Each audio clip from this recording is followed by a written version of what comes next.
computers, the mobile phones, and it's even affecting our students. The learners are affected by the weapons of mass destruction, distraction.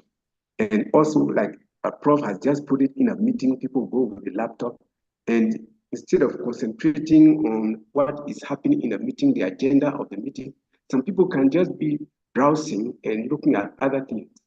And so today, this thing is so interesting. My devotion was about I was reading in Psalm 119 from 33 to 40, and one of the verses that was very struck me, and I found that verse actually relating to this is verse 37. Verse 37 says that, "Turn my eyes away from looking at worthless things and revive me in your way." So I look at that. This is the thing we're talking in another place. It talks about, "I will set no unclean thing before my eyes." Those are the things which can distract us, and there are many things, especially on the gadgets that we are using now. It can cause you. Sometimes I'm listening to football game commentary, then I have to do my devotion. Then I say, "Oh, I think I have to switch off this altogether and do my devotion." And these things distract us, whether at workplace, whether at home, in any place you are, even in town. Somebody that you know can walk past you when they are just looking at their phone and they won't notice you. Sometimes you may even speak to people, they have headphones and they can't hear you. Thank you, Prof. Thank you very much. Caro, do you still have somebody else? I was next, Prof. Yeah, Boaz, yeah. Sorry, yeah. Okay. Yes, thank you for that. I also have to confess, almost like Othello, that when the reading began, before looking keenly at what is the spelling, I thought we were taken back to the George W. Bush weapons of mass destruction, the destroyers, the destruction as in DESTRU something, yes. And then I think as the reading continued, I actually realized that this is so appropriate and apt by us Guinness. Why? Because I think destruction is also like a destruction of the mind. And as I was listening, I think even you take a deep breath and you start wondering. Imagine a surgeon in the theater who is clinically looking at the heart and is trying to ensure things are fixed. And because people are so common in encouraging that you need to be a multitasker. Multitasking, when I talk of multitasker, people should not misinterpret. I'm still talking of TAS and not the other things. You start imagining when that surgeon is really focused on that, and then something is ringing in the mind on something else. Attention is gone, even just for a split of a second. What that means is a total disaster. To imagine an adjudicator, be it a judge, an arbitrator, or whoever, presiding over very serious, sensitive matters that also touch on life. And you are now entertaining other thoughts other than mobilizing all the faculties to focus on just a pinhead on a particular issue. The missing of just a slight thing would end up causing a lot of injustice and all that. So, Prof, the notes I was taking as the reading was going on, I was looking at a lack of concentration. I was looking at lack of focus. I was also looking at what I say, patience. I think like when the fourth weapon on striving to get to a next better moment. I was looking at, so patience could also be a component here, because one could be struggling. You really want to move to the next level, and you think that it doesn't matter the process, you'll always get there. This is where I also thought that the emphasis on the process and the product is very important, and paying attention and concentrating, outputting on one and the other. And I think biblically, I normally confess that I'm not so much the theologian who would remember the key verses one on the other. I think it is written that no man can serve two masters at the same time. I think, and my interpretation is that if you attempt to do that, you would actually go astray. And even as when we were growing up as little ones, you would always be told about the hyena who reached, my mother tongue gives it a very better explanation. But when you are reaching a place where there's, it's a junction, you either, you don't know whether you want to go left or right. I think indecisiveness. So to me, those are, it's a real weapon of mass destruction, which distracts the mind. Thank you. Thank you. Thank you very much. I just want us to bear this in mind.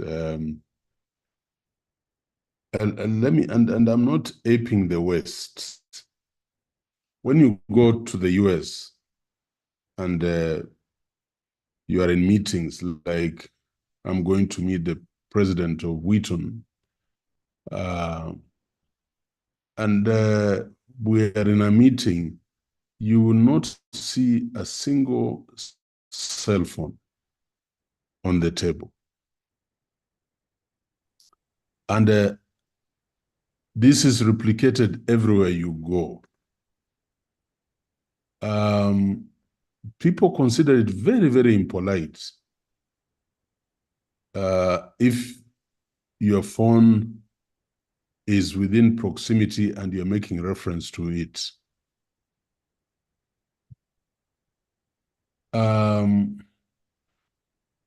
I've also known, because of who we are supposed to be the light and the salt of the earth.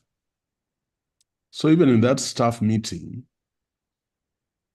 or in that board meeting, or in that security meeting, just choose to be different. It is even worse when we leave our phones on and they keep causing interruptions. But you can just choose to be different, and you'll begin to get people unsettled by your solitariness and focus and attention and contribution, such that even that person who has come, as Ruth was saying, somebody comes with an agenda, they begin to realize that there is this teacher who always listens and gives alternative views to what we are giving, of course, in a polite and obedient way. So you begin to be different and to win the thinking of that congregation or that staff room or staff meeting. Because these distractions are inconsistent, are a reflection of our inconsistent and broken beliefs about God and eternal matters. What is expected of us? I have seen, I was very surprised the other day. I met a team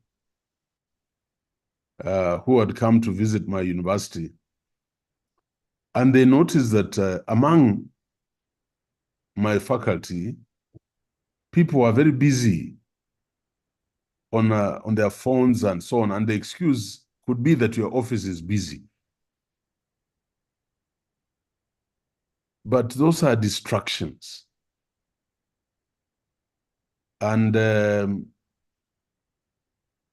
that then becomes a character, a value system that then can define a whole institution or define a whole country.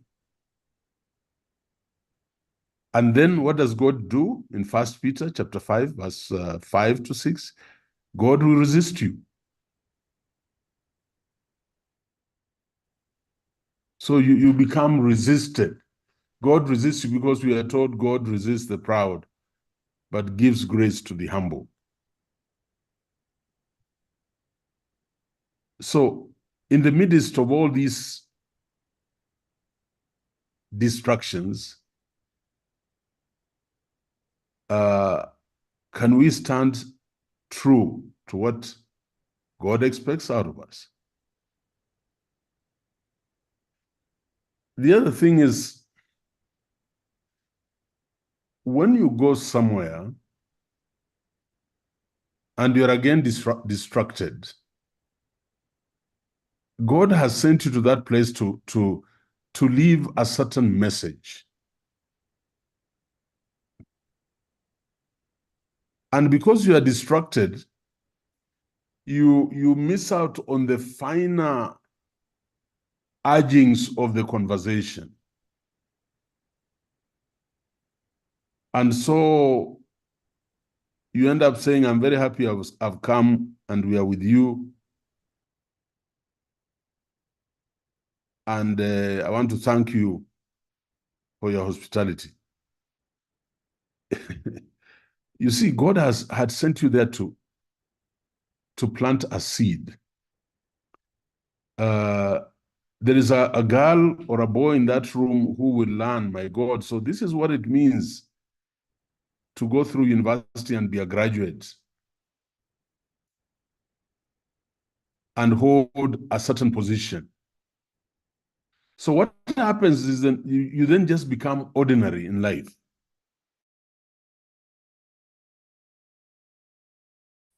You become ordinary. And you are becoming ordinary is simply a manifestation of the fact that God is resisting you. So let us avoid these temptations. I want us to look at number 4 as we finish, and I want some interpretation. I want to hear what does this ring in our mind? Because it is quite subtle.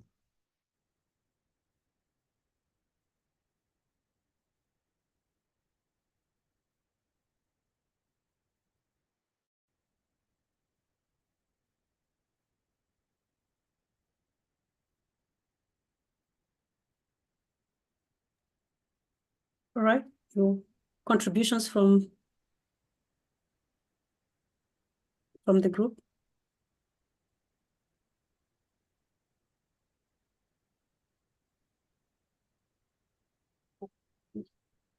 Prof, I don't know if it is me on my side, but the wording on the screen, yeah, now that looks more clear.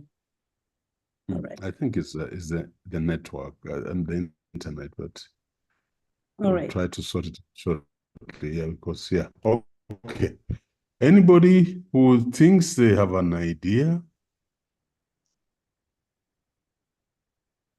And faculty, you can also support and contribute.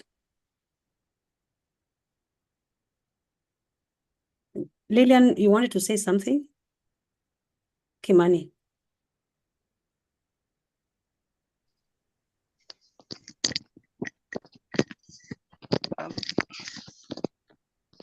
I was thinking of how someone is trying to say something better instead of listening to what is being shared, trying to top up to the next, to be better in the next moment instead of listening now. Thank you. You want to say it again? Okay, so Yeah, I think, okay, Paul, Amata. Prof, good evening, and my colleagues, good evening too. I'm one of the people who fall in this category, and I'm looking at it in a different way.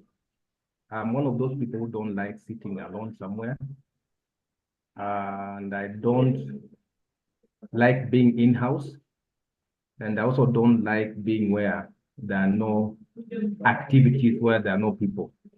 So in response to that, I normally like sporting. So I'd rather go out and go ride my bicycles, go play football, or just go somewhere and do a physical activity. So I don't know how this one relate to this, but that's how I normally solve my problem of sitting alone, maybe in a room, or thinking. I don't like, in what we call it, stress. When I sit alone, I start thinking of some things which are not maybe adding value to myself, or which will actually train my brain or train my thinking. So I normally like going out to just do other things. In most cases, it's sporting to relieve myself from that particular position. Thank you. Thank you very much. Think through this. We will send this to you. Mindfulness practice.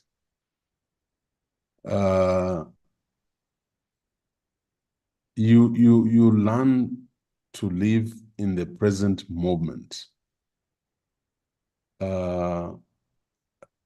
And I didn't want to give this example. Let me give this example, and I'm not talking about myself. When I was given this job of vice chancellor, I had the alternative to stay in my house in Kelelesho, because I have a house in Kelelesho, or go and live with the students in Athi River.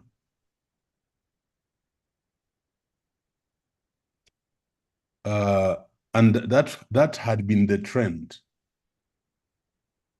That had been the trend in Daystar.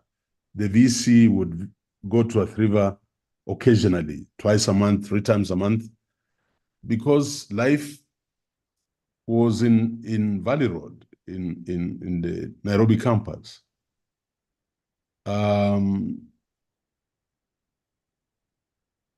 So who wants to be out there?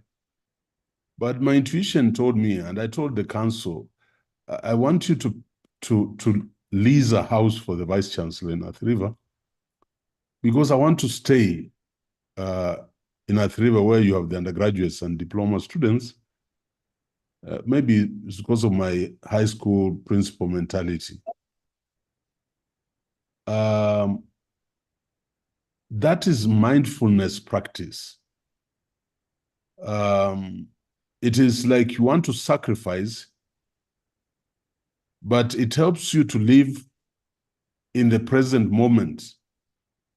So what has happened over the last 4-5 years now is that campus has moved from under 400 students on campus, shops closed, rental houses people had built closed, to now a population of close to 4,000, 3,000, 4,000 students, and we don't have accommodation.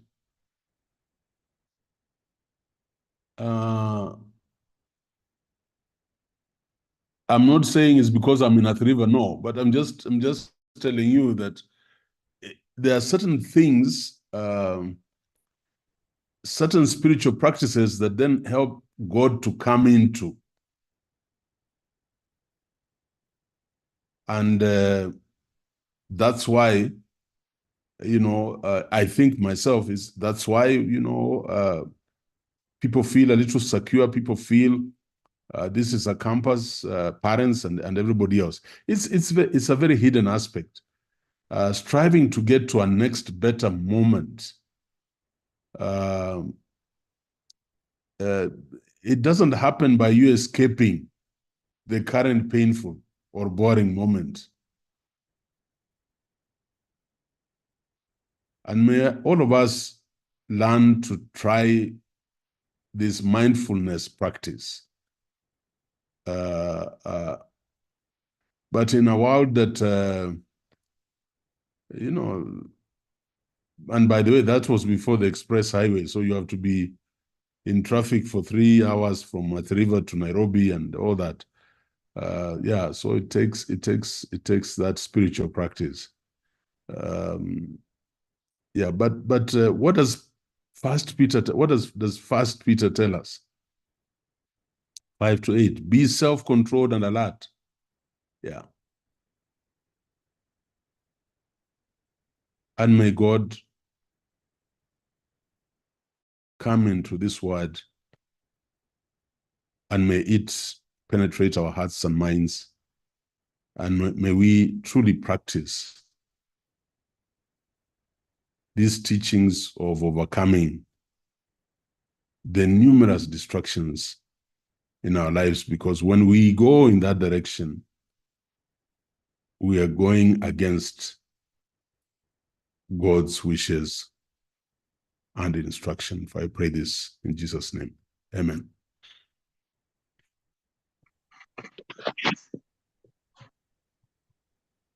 All right.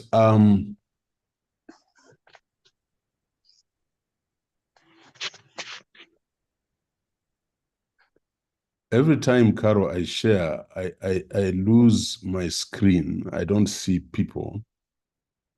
And I need to be educated on that one. Anytime I share, then I don't see anything other than that, but I'll look at it later. Ladies and gentlemen, we would like to do two things. I want just to wrap up the theoretical and conceptual framework, the slides we were looking at last time. And then I would like to use 4 case studies that have brought out things that we need to spend some time together again. And I want all of you to see that and to share with me this very strong feeling that we still cannot thread the introduction and background of the problem into our problem statement and into our objectives. And this defines whether you will write a strong or a weak thesis. This defines whether you become eventually that researcher that will make a contribution in the universities you'll be in, and also when you are bidding for consultancies. So I'm going to use the study papers of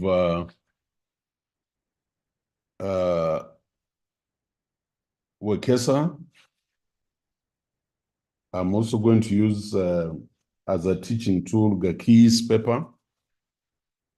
I'm also going to use Taslim Otieno's paper. And I'm going to use Sipora Jeb Kemboi's paper to bring to the fore the worries that I have in my mind. So let us go back to this this presentation.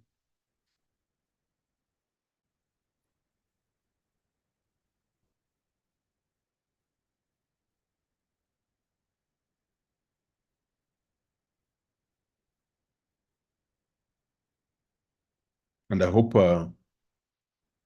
we are able to see this. And remember, we were we are wrapping up theoretical framework and conceptual framework. And I use that word rudiments not to mean not impactful or not critical, but there are certain rudiments that if they are not there, then you don't have a good research. That's how I'm using it. We had gone through up to page 7 of 31. And we had arrived at these examples of theoretical framework. And I want each one of us now, I want us to do this exercise. And I want you to go to the internet and search transformational theory and have a brief write-up or copy and paste on a Word document. Open a new Word document. Go to culture. I want us to do all this. There's something I want to bring out. Examples of theoretical framework. So all I'm asking is that you do this. You go here, you copy that theory, and you put it on a Word document, and then you search for it. You search for it.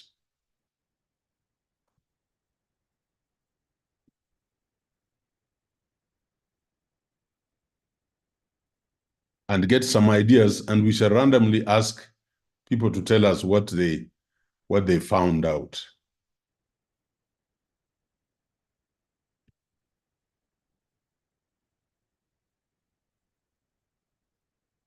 Transformational theory. So you have to Google that.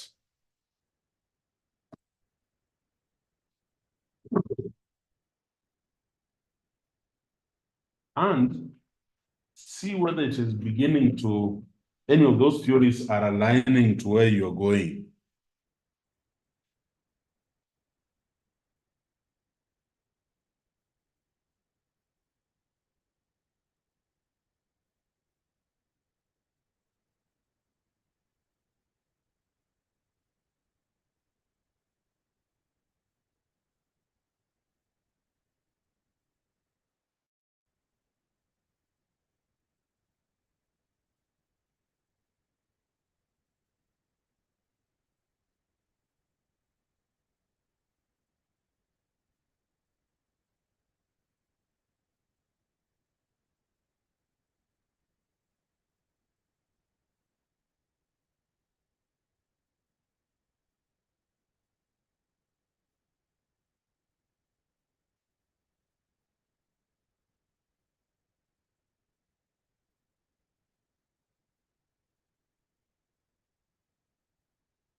Sorry, I'll mute.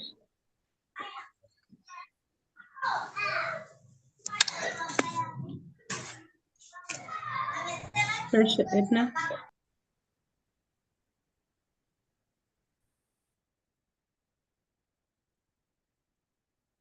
So if you've just joined, we are trying to have people look at these theories from their search engines and what they are, and then we'll randomly, I think, Prof, our course instructor, will be asking us to respond to the questions that you would have. So if you've just joined, it would be nice that you search what these theories are, and then we will be responding to them.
5 more minutes and then we carry on. But it's important for us to begin to embed our minds into the essence of a theory and its significance in our studies.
Okay, we'd like to move on. And I would like to, Caro, Dr. Maka, sorry, I'm using your first name all the time. Go to, I want the following people to be ready to talk to us about these theories.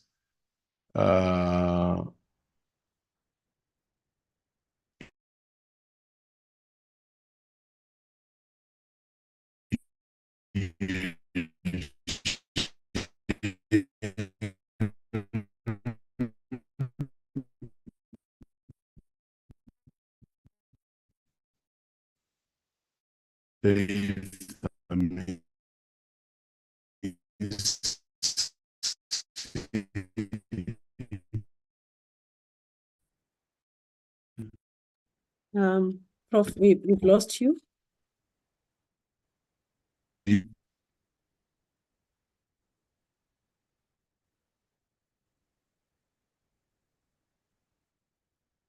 All right.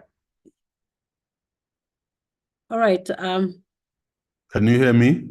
Now you're very clear now. Yeah.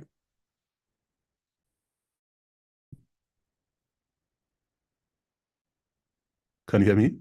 Yes, Prof. You're now clear. Yeah. Yes. Yeah. I was listing people. Did you put them down? No, we couldn't hear you. Okay, so I want the following. Brenda Kinyi, Caroline Dungu, Caroline Mwavali, Charles Malak Olo, Cherono, Desmond Mutula,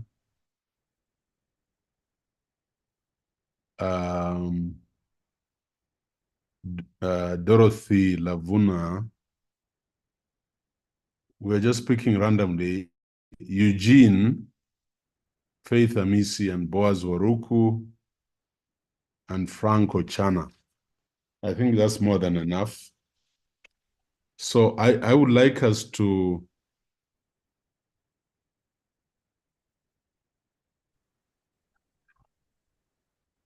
go to each of those theories. Can you hear me? This is you, somebody else to do it. Are you able to hear me? Are you able to hear? Prof, can you hear me? Who is that? Eugene. This is Eugene. Kindly requesting for Okay. someone else to do it. I was on the road. I've just arrived at the place where I think we have enough people also. Caro, can we start with the first person? Yep. So Brenda, to talk please to go us. ahead. Brenda? To talk to us about transformational theory. Brenda, please go ahead.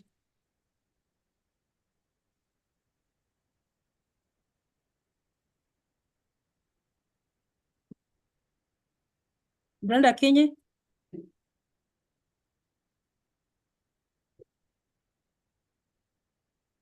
All right. Brenda is taking up long. Brenda? All right. Caroline Dunge, please go ahead.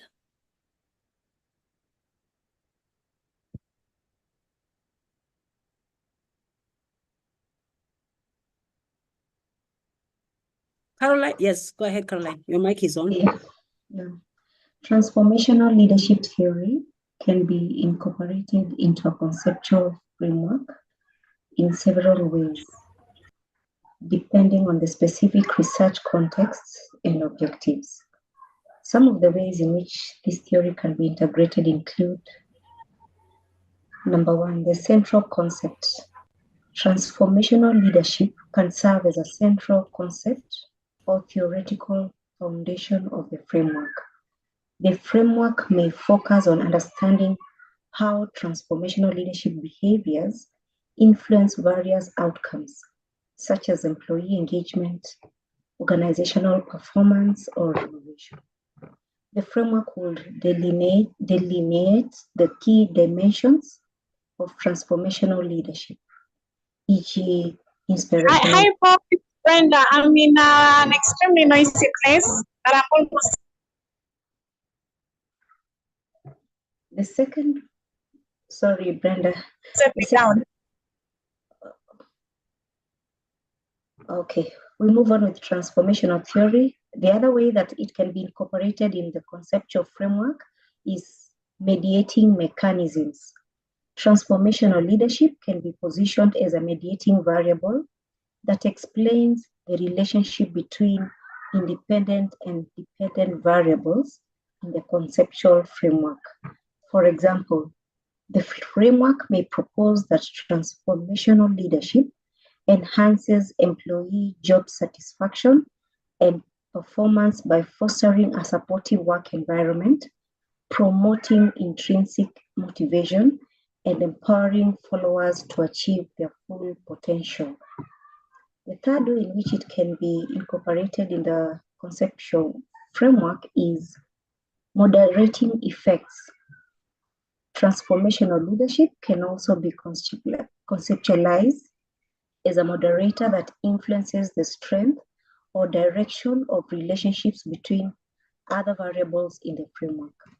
The framework may suggest that the impact of organizational factors, e.g. culture, structure, or individual characteristics, e.g. personality, experience on outcomes such as employee commitment or turnover varies depending on the presence or absence of the transformational leadership. The other way is contextual factors. Okay. No, I think that's okay. I just want us to note that it is a very versatile theory. So you should be thinking, what theory am I going to use, and does this one fit in? Next candidate. Since Caroline has said she's yet to settle with Charles, I was just texting you. Charles, you can be ready. Charles Malak, you can go to the next theory. Okay. Sorry, I'm not a candidate. I'm one of the faculty part-timers. That's okay. But yeah, good. So I just came so that I talk about it. I just logged in. So what is the next theory, please, if you don't mind? The next theory that we were having next on our queue was the culture theory. The culture theory. Culture theory. Culture. Okay. Yeah. So I'm excited that we can talk about that. So in a minute, I'm coming to that so that we can. Mwalimu, you could do the next one, then Cherono can do that as you move to the next theory. The culture theory, I'm here with it. Okay. The culture theory is important because it's a branch of anthropology or semiotics and other related social science disciplines such as political economy, and especially, and it's not even limited to sociology and communication. So it seeks to define heuristic concepts of culture. That's what I have about that. Okay. Cognitive theory, next. So next we have Cherono.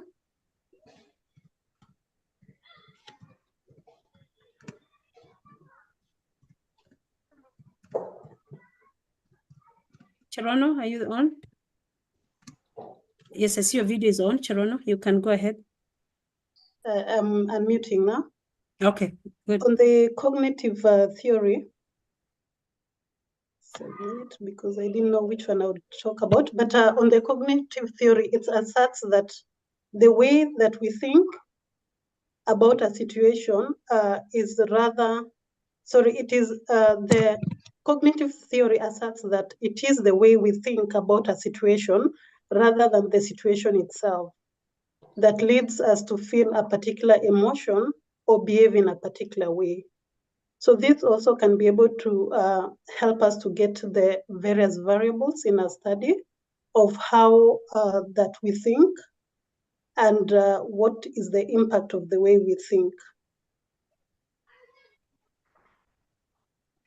So this is what I was able to Very find. good. Gender theory. Yeah, it's okay. The whole idea, what I'm trying to get at is that when you are doing your thesis, your area of study, you will have to search out for an appropriate theory. And these are just a few. There are trillions of theories. Some of you are lucky. As I go through your papers, I'll tell you, I would like you to try this theory. Like the other day, we gave a model to Moline, and I gave somebody else the theory of planned behavior. So it is up to you to go and read around it and read with your supervisor and agree, how do we then tease out the variables to make a conceptual framework? Because the theory gives birth to the variables of your study, which then you are expected as the researcher to conceptualize the interplay between the independent variables and the dependent variables. Next, Carol. Desmond, go ahead, please.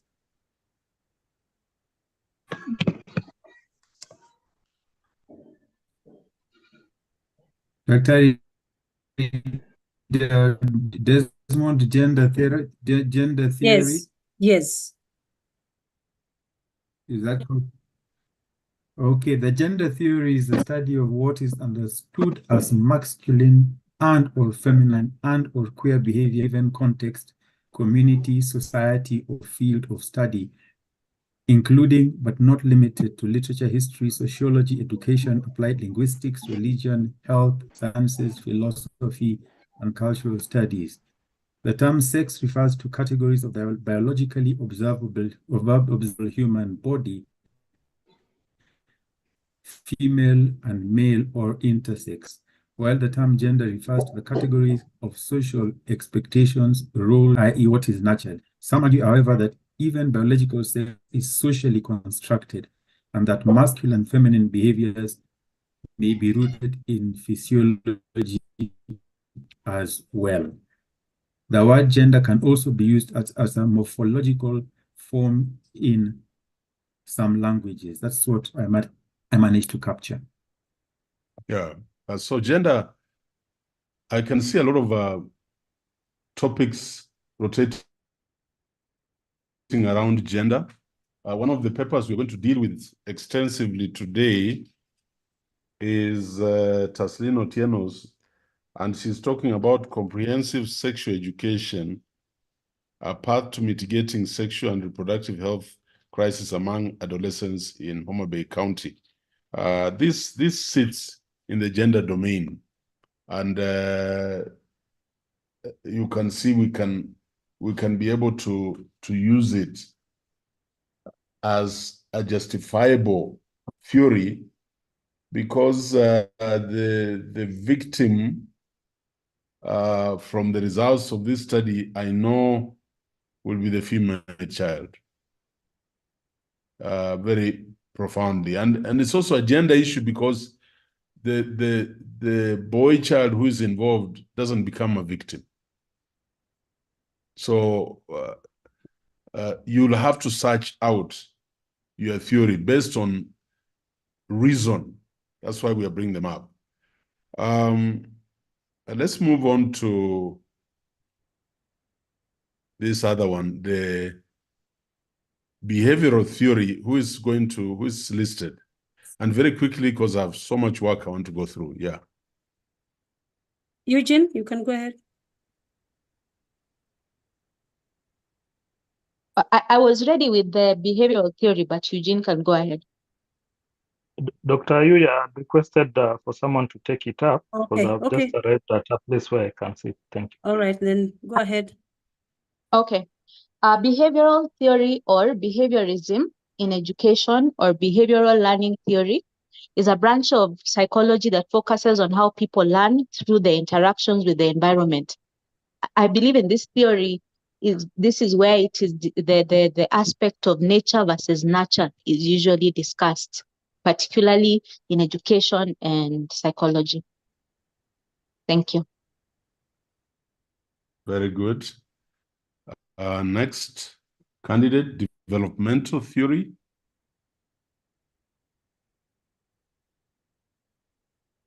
Developmental theory. Frank, are you ready? I've given you culture, human relations. You can do developmental? No, sorry, Faith Amisi. Faith, that was Faith, yeah? Yeah. So Frank, are you ready on Chana? Okay, Boaz, you can take up that one. If Frank is not ready, you can move to the next. Yes, I'm ready. Okay, Frank, go ahead. Okay. So therefore, developmental theory is an interdisciplinary field that seeks to understand how individuals grow. We have how individuals grow, they change and develop over the course of their lives.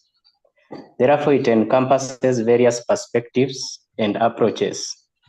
So this perspective include like biological, psychological, we have the social and cultural factors. These factors, both of them influence the development. So some of the key areas that you can use this developmental theory is in areas like the lifespan perspectives. You can use it on the environmental determination, the behavior modification. So those are some of the areas that you can use that developmental theory. Thank you. Yes. Very good. And you'll be surprised, even people like Boaz who are grappling with the policy change and the quality of education can find its space in developmental theory. So we need to be open-minded. Next is human environment relations theory. I'll handle that. This is Faith Amisi. Human environment environment relational theory deals with interaction of how the society and the environment behave towards one another. It includes a connection between humans and the environment. So when you're working on it as a conceptual framework, you're looking at aspects of the humans and the environment and how they coexist and interact, and how they adapt and depend on each other, and how they modify. So that is with reference to the human environmental relations theory. Okay, very good. Missy, well articulated, but it's not a Missy, it's all of us. We must begin to appreciate that somewhere in that thesis, you'll have to anchor your study on some theoretical framework. Culture, ecology, theory. So I think now, Boaz, someone has picked up your theory. Could you pick that culture? And then now the last one, we will ask, that is Nafiad. Is that how they pronounce your name? You'll do us the last one, which will be the culture determinism theory. So Boaz and then Nafiad. Okay. The culture ecology theory. Yeah. Do I have a go at this? Oh, please. Yeah, go ahead. Okay. From what I just quickly searched, I found out that the cultural ecology theory in itself examines actually the relationships between human culture and their natural environment. And indeed, there's the emphasis placed on how the human society develop distinctive cultural practices, the technologies and social systems in response to the environmental contexts. I also found out that based on the differences of the different societies' interactions and modifications with the environment over time, then this makes one then to be able to utilize the theory on tracking how the environmental changes and the impact that the environment, actually the changes in the environment cause on the cultural systems and the livelihoods of people. Thank you. Okay. Very good. The determinism theory, very widespread. Who is handling that one? It's me. Thank you, Nafiat. Culture determinism theory is a perspective within anthropology and sociology that argues that a culture in which a person raised almost entirely shapes their thoughts, behaviors, and values. Culture determinism theory suggests that cultural norms, beliefs, and the practices dictate how people see the world and interact with it, leaving little room for individual agency.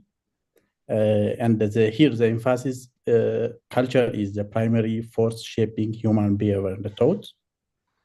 And individuals have little control over their beliefs and actions due to cultural constraints.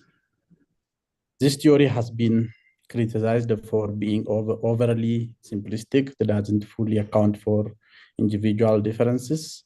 People within the same culture can have varying interpretations of norms and values. And social change, cultures are dynamic and can evolve over time due to internal and external influences. So we can also take an example. Imagine a culture that believes in strict gender roles. Cultural determinism would suggest that everyone in this society, regardless of their personality or inclinations, would rigidly adhere to those roles. Men would only pursue certain occupations, and the women would be confined to specific domestic tasks. In reality, most scholars today view culture and individual agency as existing on a spectrum. Culture undoubtedly influences us, but we also have the ability to think critically, make choices, and shape our own environments. Thank you. Very well articulated, very well. And a lot of your studies, by the way, can take on that culture determinism theory, and it fits very well.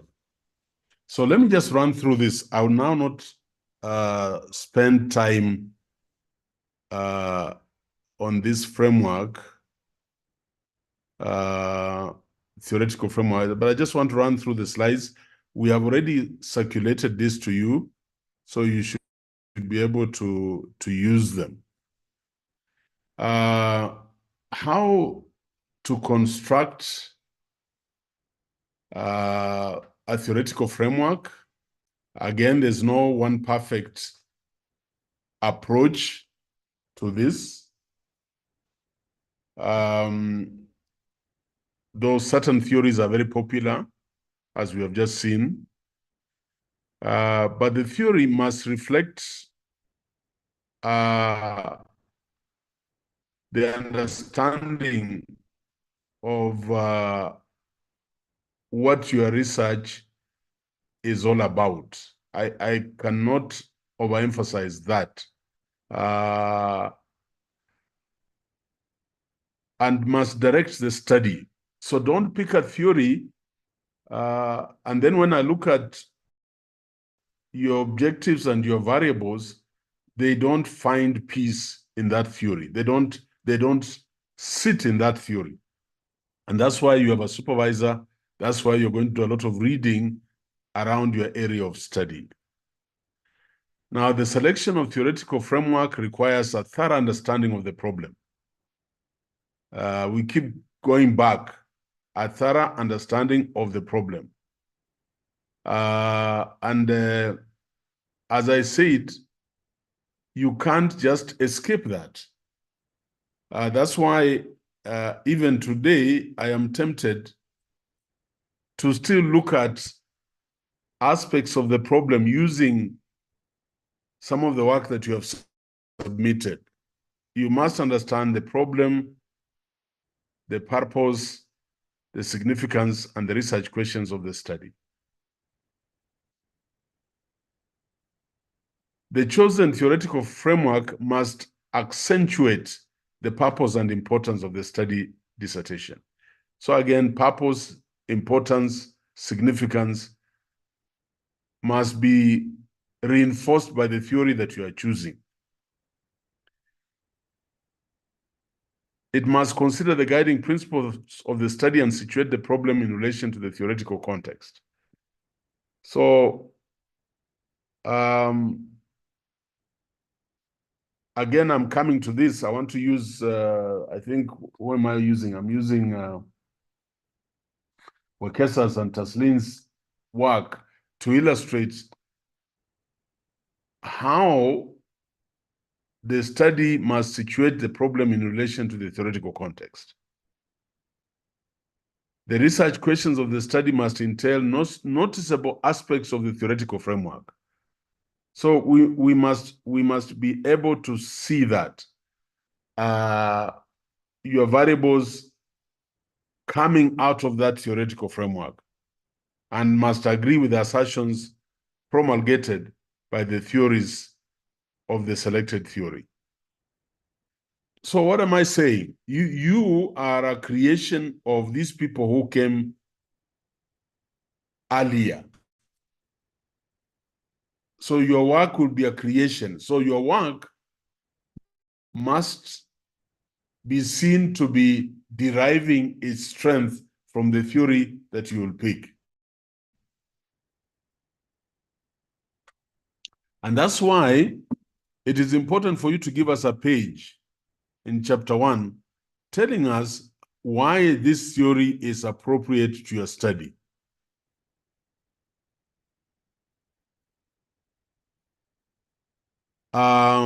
The research findings accrued finally from the study, you'll find that we are hoping that the findings, the research findings, accrued findings from the study may support, extend, or modify an existing theory that was borrowed for the study. So what am I saying? When you get to chapter 4, you will be telling us that my findings align themselves to the theory of so-and-so, or the model of so-and-so. And we shall be seeing the results of your finding mirror those that the theory postulated. But look here, the researcher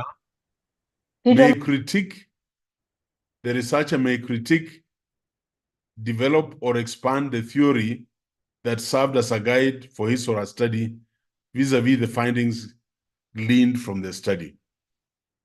So we are trying to encourage Daystar and African universities not just to go and do recommendations in chapter 5, but to propose, to be courageous enough to situate a critique, or say, I am adding to this theory. So it is no longer just a recommendation for areas of further study. You must also critique your assumptions. You must critique your theory. Now that you have done the study, do the assumptions hold? Does the theory hold?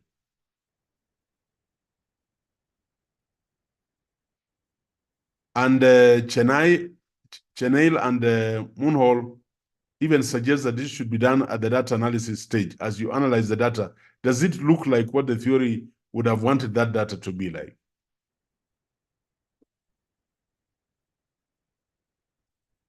So using Grant and Osanlo, and I hope many of you will grab this literature, because I used a lot of it in doing this, to identify the suitable theoretical framework for a study. This is what you have to ask yourself. What discipline will the theory be applied to? So it must be discipline related, discipline specific. Does the theory agree with the methodology plan for the study? Is the theory to be selected well developed with many theoretical constructs? Is it a theory that has been validated? Have specific concepts or theoretical principles been selected to meet the objectives of the study? So I normally weigh the strength of a study or a proposal when I see there is convergence between the theoretical principles and the variables of the study.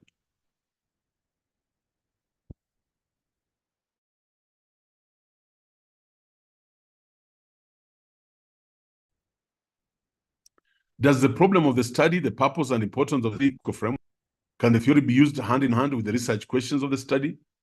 In other words, does this theory actually anchor your study? Does the theoretical framework inform the literature review? A good theoretical framework will be sending you to the studies to read around your research area. Does the data analysis plan agree with the selected theoretical framework? And does the theoretical framework undergird the conclusions and recommendations based on the data analysis? Ladies and gentlemen, the theoretical framework is your point of rallying for your research. And I want you to have that sense as we go along. Simon and Go's 2011 also suggests some points that can help articulate the theory for an informed research.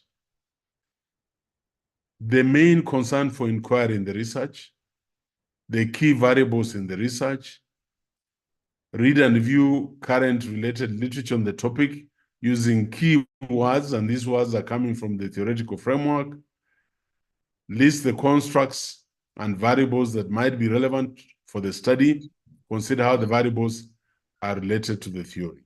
How are your variables related to the theory?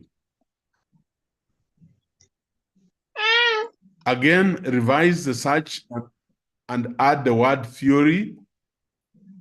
Discuss the propositions of each theory. In other words, thoroughly read your theories or your theory or your model or the frameworks that you'll use for your study. You should also consider alternative theories that challenge the perspectives of the researcher, and then consider the limitations associated with the selected theory. Again, I would like to see some of us, particularly my PhD students, I would like you in your limitations chapter to begin to say, although I am using this theory, this is the limitation, and this will affect the validity of the results. The student must select and clarify a theoretical framework from the time the dissertation topic is initially conceptualized. Hey, I am saying, now that we are rounding up chapter 1, we must have our theoretical framework. So you must select and clarify a theoretical framework now that we are working on chapter 1. That's why I feel very nervous when we are waiting to talk about our theoretical framework in chapter 2. Staunch researchers profess that the researcher's choice of a theory must be stated explicitly early in the writing of a dissertation. So let us not bump into it in chapter 2. Mertens argues that the theoretical framework influences every decision made by the researcher in carrying out the research. So what am I saying? I am saying if you are writing a proposal, when you are looking at your topic, those first 4 studies that are explaining the background to the problem must begin to tell you what theories exist in that area, and you must start to engage with them.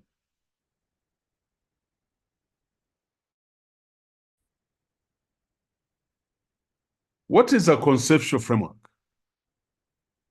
A conceptual framework is a structure which the researcher believes could best explain the natural progression of the phenomenon to be studied.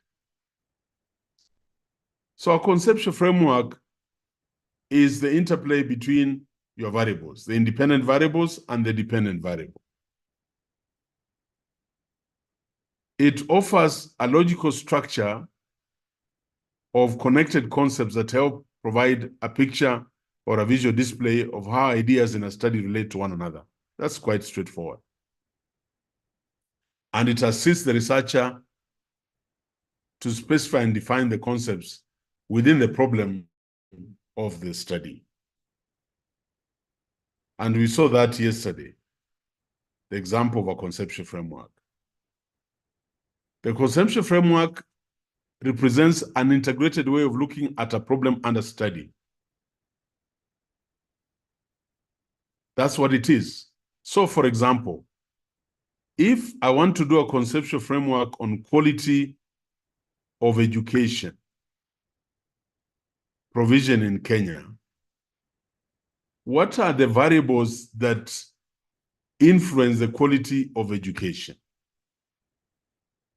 Variable number 1 is teacher capacity.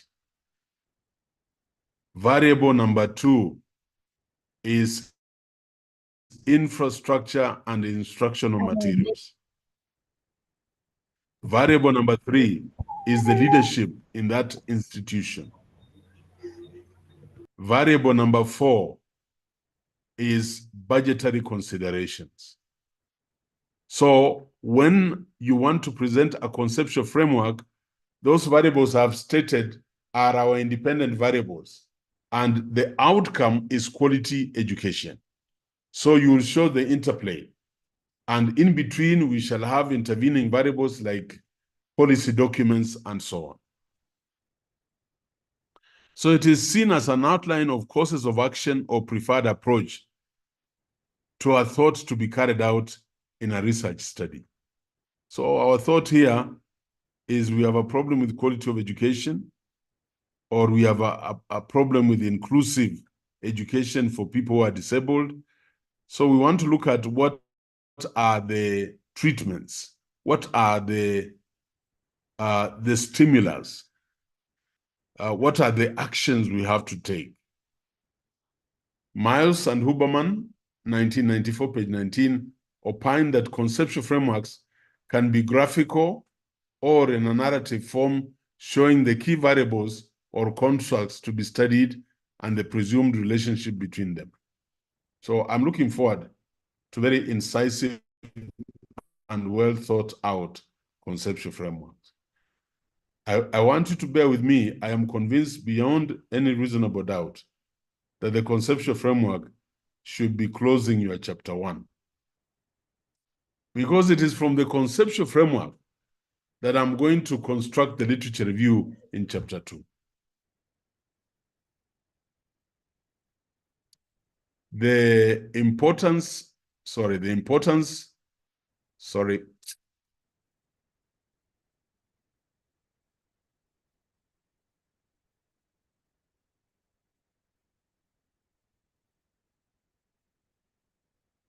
Sorry, just give me a minute.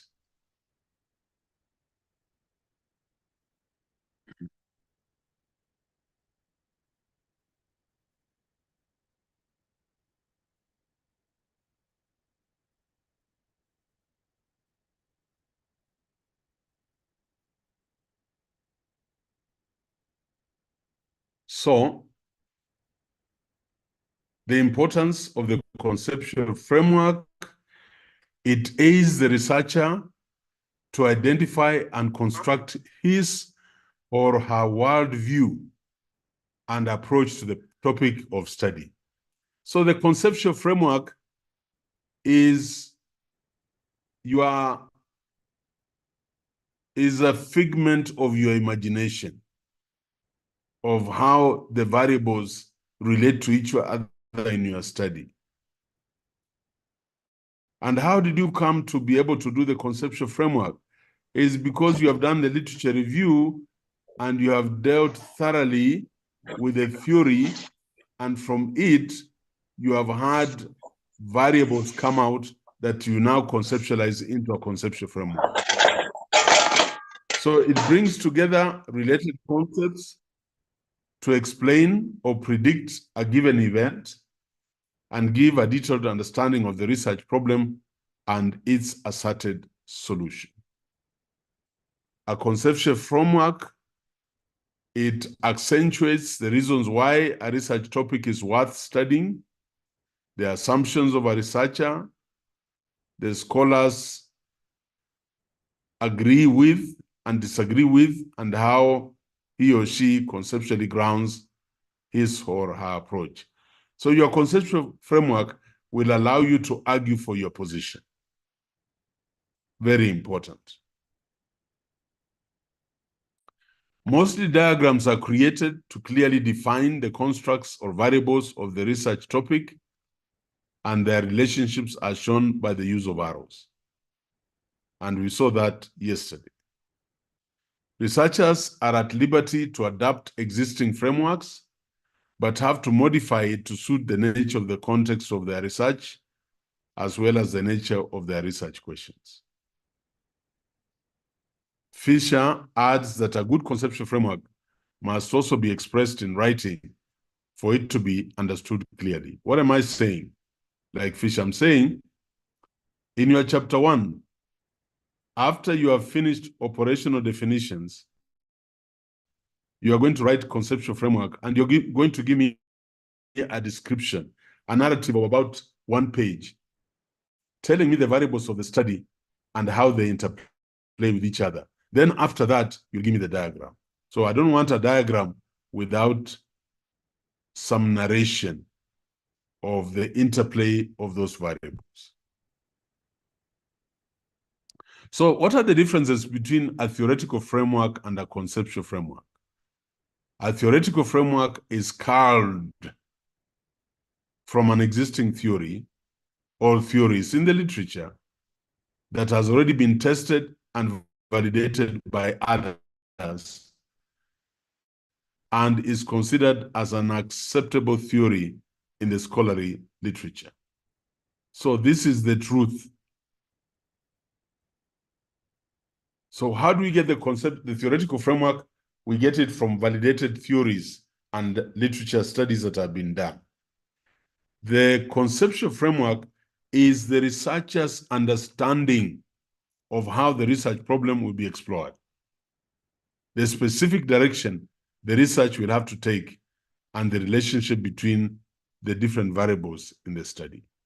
Please note the difference between a conceptual framework and a theoretical framework. A theoretical framework is assembled, is culled from existing theory or theories that have been tested and validated. A conceptual framework is your understanding, your conceptualization of the knowledge on how the research problem will be explored. So who are your independent variables? Who are your dependent variable? Are there any intervening variables?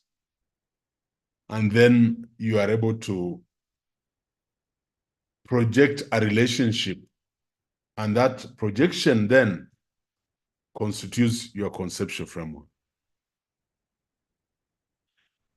Still, what are the differences? While a whole theory may serve as one's theoretical framework, a conceptual framework is carefully put together in the form of a conceptual model and immediately applied to a particular study.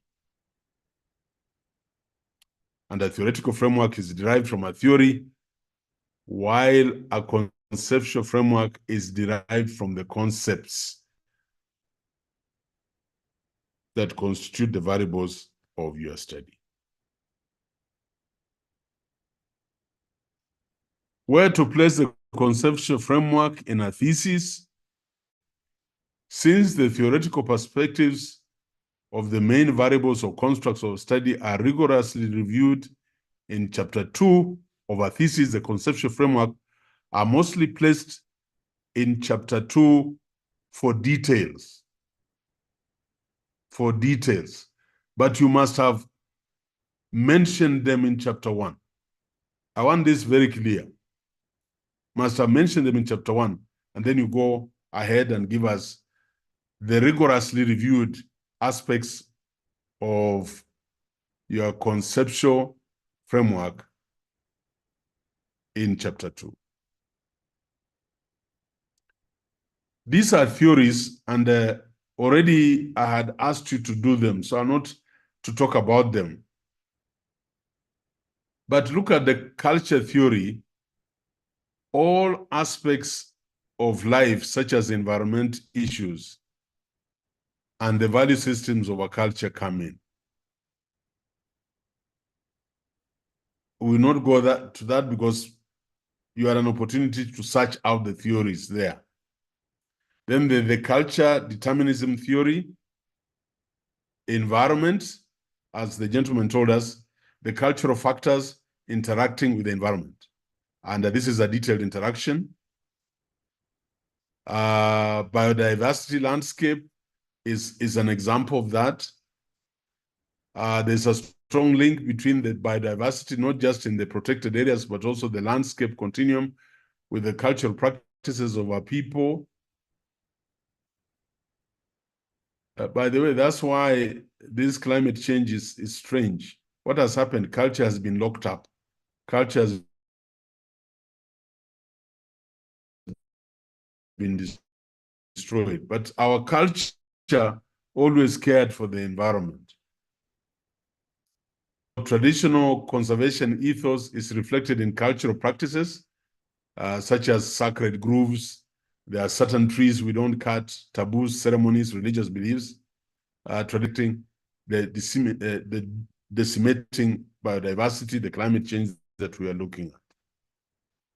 So conceptual framework for the study, conservation of Ghana's biodiversity.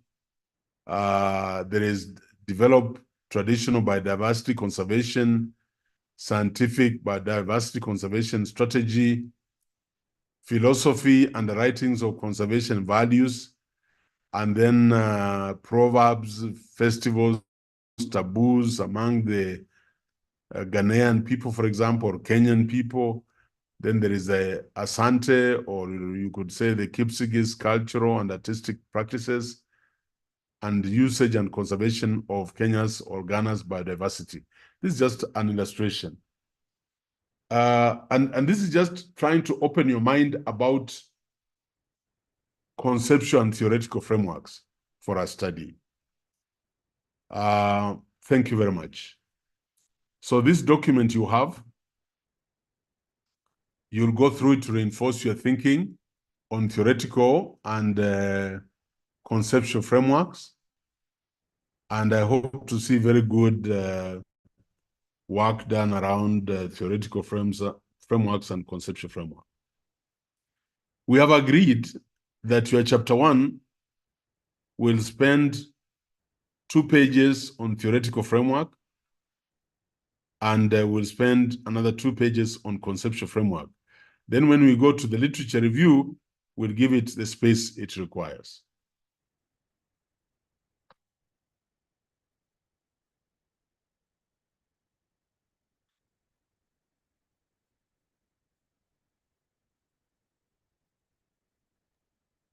Carol, please flag Wekesa's work. All right. Do you want to open up just a few questions, if there are maybe 5 minutes, if there is anybody? Oh, yeah. Okay. All right. If there are any comments, worries, clarifications, we are ready to listen to them. Yes, Desmond, you have a question, you can shoot. Well, I will not cease to ask. Yesterday, you said you'd be very comfortable with one anchoring his study on more than 1 or 2 theoretical theories. Is that in order? Yeah. For example, one of my IVs is a dysfunctional leadership, and I would like to use the transformational leadership, right? Then another of my variables, probably I would like to use the developmental theory or the behavioral theory. Is that in order? That is in order. We will limit the scope of the variables we'll attach to a particular theory. Because if we don't do that, we will end up with a problem in chapter 3 of having too many items in our questionnaire. But that is in order. Any other query? Any other question? I know most of you are asking about notes. Maybe I may have to just clarify that, as the director for ODEL and supporting this class, there is a very specific class attached to this particular course. So their notes are uploaded on the e-learning. I am one who doesn't encourage the university for students to receive notes on emails. So you can be sure the resistance from my side, but I will try to see whether the e-learning platform can open a space where we can deposit notes for students. But personally, in charge of the e-learning data, I cannot account to CUE on notes being sent on emails. Thank you. So any other question? Okay.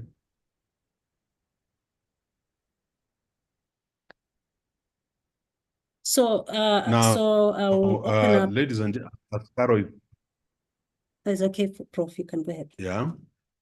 Ascaro is projecting the work of Chris Wekesa. This is not about Chris Wekesa. This is a lesson I want to undertake with you. And before that, Carol, why don't you allow me to share this?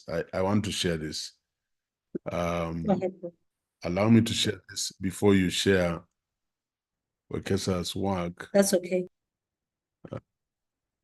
Yeah, allow me to share this. I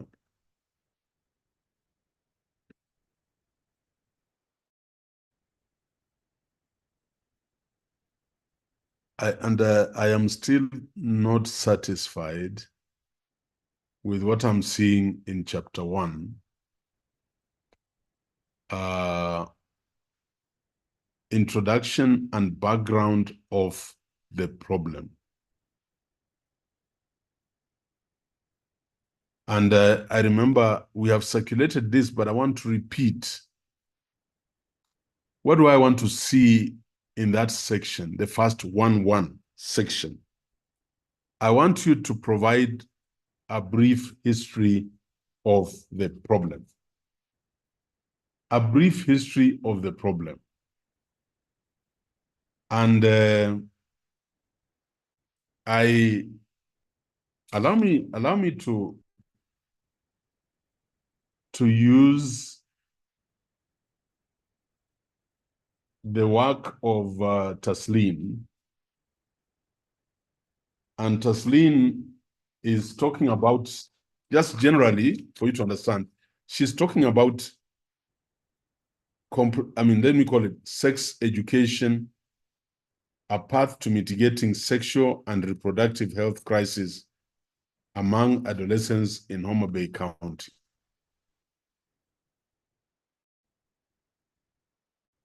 That's our topic. I've already changed it. And now I want you to listen, because you're also doing your background.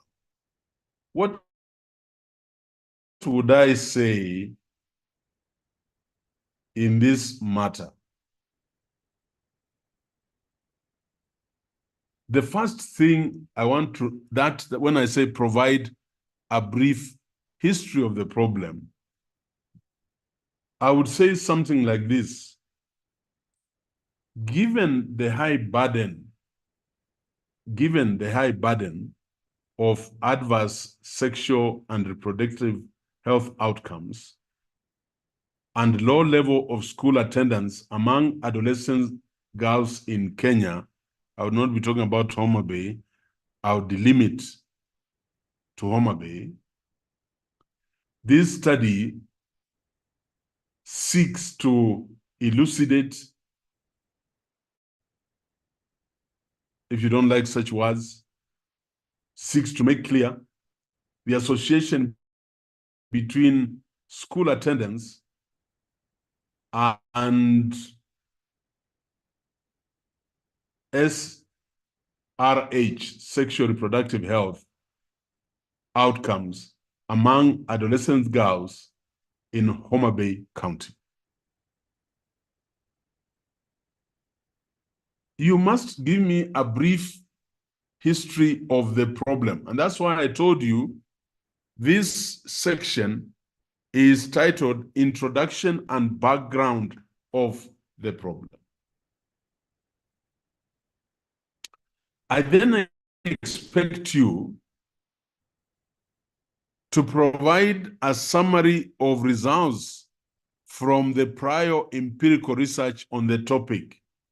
So I expect you now to tell me why you have said what you have just said up there.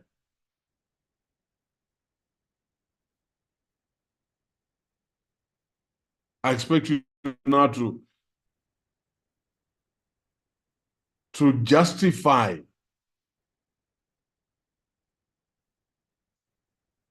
with studies, with statistics. Then listen, number 3, I expect you to identify 3 to 5 research studies and identify the stated need or possible research gap. I want you to give me the issues. I want you to bring out the issues. I want you to begin to tell me, Ayiro, this is where my objectives will come from.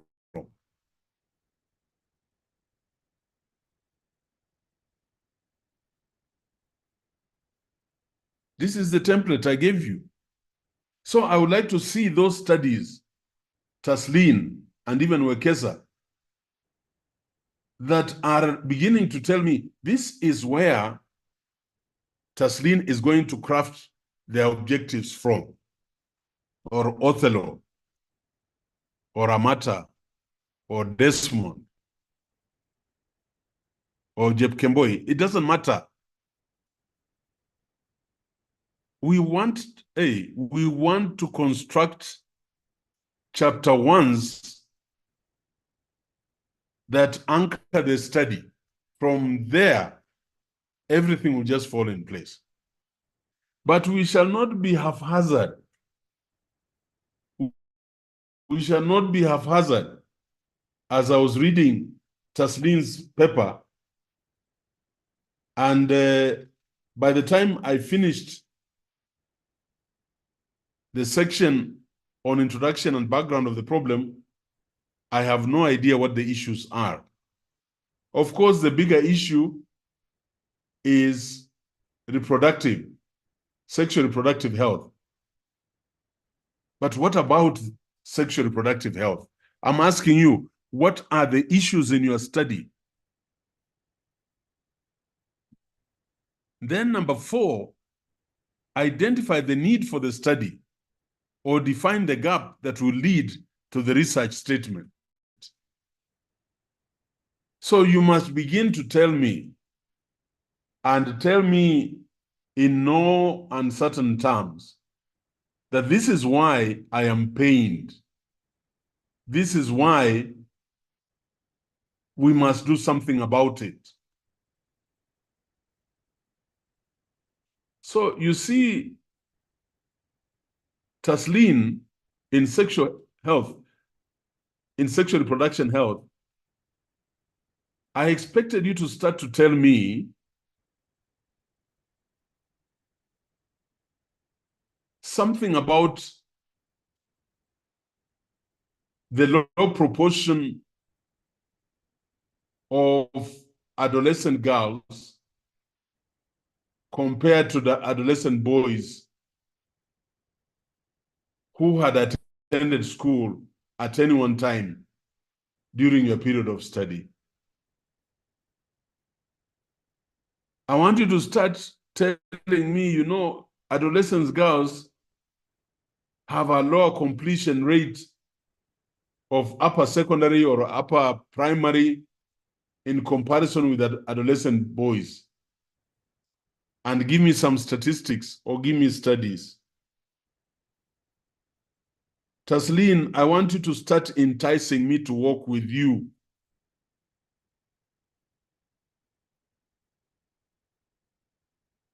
So gender inequalities seem to be coming up. And you can go on and tell me why. Why are they coming up? These inequalities in girls in Kenya are more likely to be married before the age of 18, have a higher prevalence of sexually transmitted infections, STIs, and they proportionately bear the burden of new HIV infections, particularly Homa Bay, and so on and so forth. You see, by the time I'm finishing to read your introduction and background to the problem, I am already your disciple.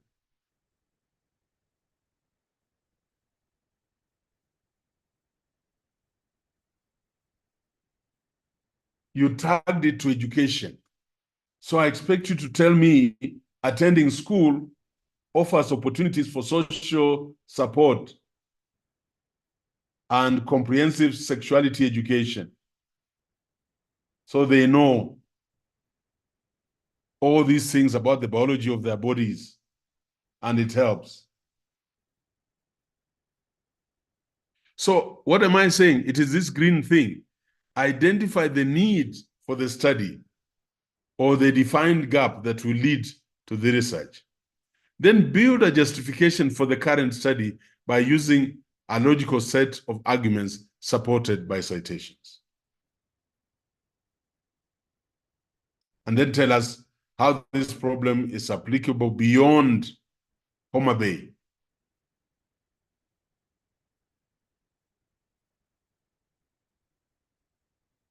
Yes.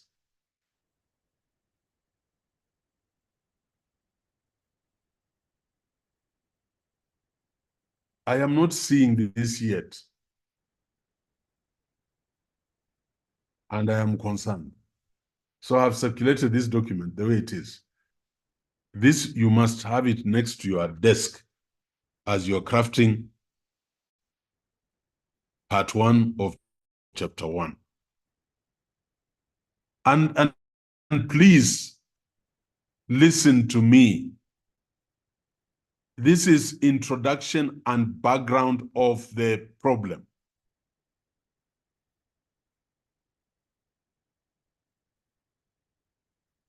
Please mount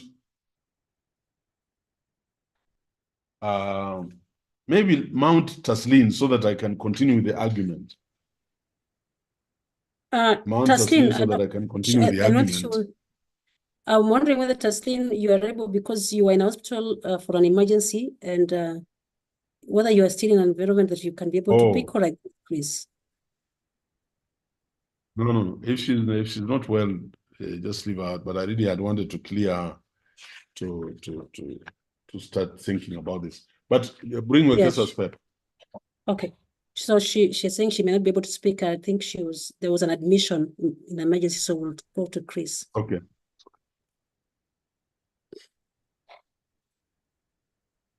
The class,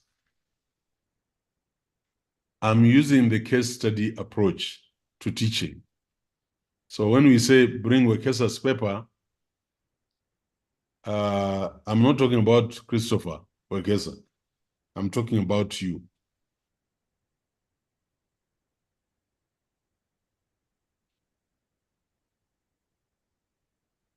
Now, look at that topic. Look at that topic.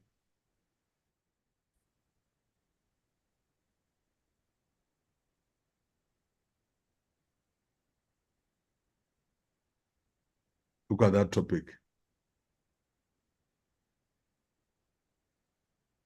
And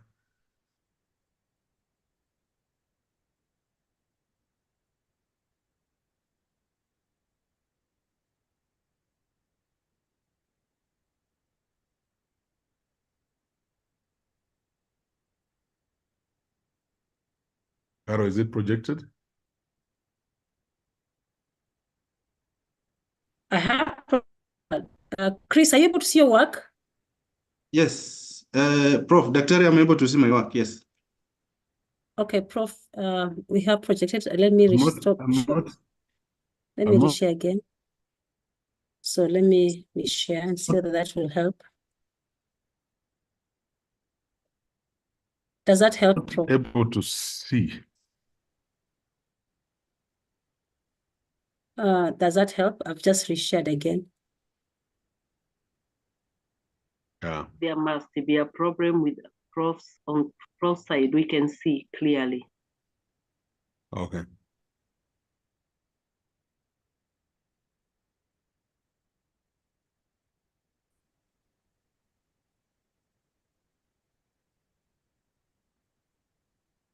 I don't know why I have this issue. Can you just reshare again?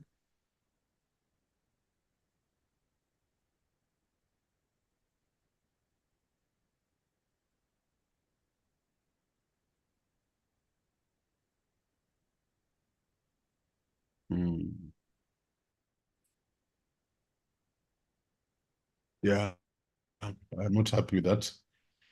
I wanted to have 2 screens, the work I had done and this work, but I'm not able to get that.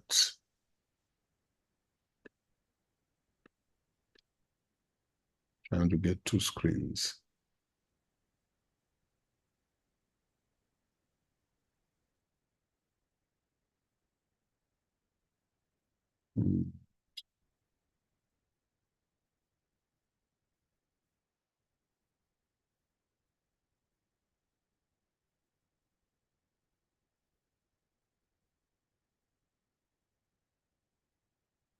Just give me a minute. 1 minute, trying to get something here.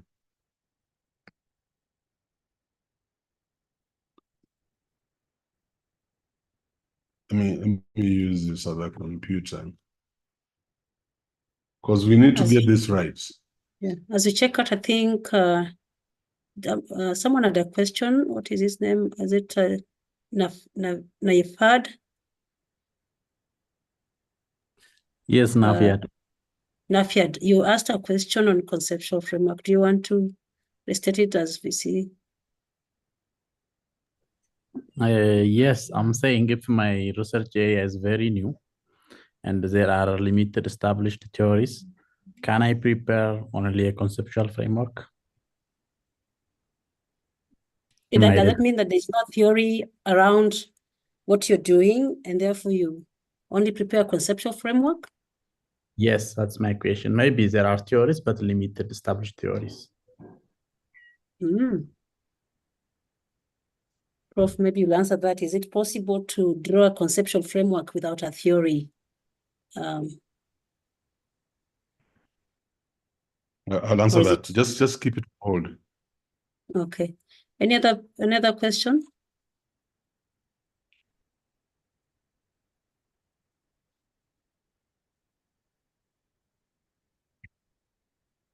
Okay. Yeah. So Prof will clarify the use of theories and the use of models. Probably yesterday not in class, but he will bring it on. Any person who has a question conceptual, you've heard that the Prof now says it is part of your last chapter to introduce your conceptual, chapter 1, to introduce your conceptual framework as well as your theoretical framework, so that as you go to chapter 2, you'll be delving into now your discussions of literature, empirical literatures and other studies that have happened around that. But since the handbook is also coming out very soon, that is going to really give you also the structure. But I think we shared the other day, that structure that is possible structure that is coming up that can help most of you start dwelling on writing up your proposals, chapter 1, chapter 3, incorporating what the Vice Chancellor, as Prof has just alluded to. So start building your chapter 1 all the way from the beginning to the end of chapter 1, so that it forms, it has a form, it has a shape, it's able to move on, especially for those students who are the VC's class, for this particular class, the Master in Education Leadership. We really want to see you move. So don't be swept into the whole scenario right now, because all of us are here to learn, and you have to keep the focus. Though this class is a mix of master's, faculty, and PhD students, you have to remember you have a target to graduate within 18 months, and you're almost graduating. So keep that into the situation. Again, I will insist for those asking me to share notes. I will not be able to share to all of us. I'll use the e-learning model platform to share with the immediate class that is for this particular class. And I've also indicated that there are also YouTube channels, the Vice Chancellor's discussions into all of these notes, which would be nice also to follow up. So let's we can see how we can share with the rest, but for the moment we are using our e-learning platform. Thank you. Okay. I want us to look at that topic, and all of us to look at that topic. And as you look at this topic, I want you to reflect on your topic. An assessment of the job satisfaction, bad English. And we said we will point out, brutally will point out certain errors because they're being done out of love.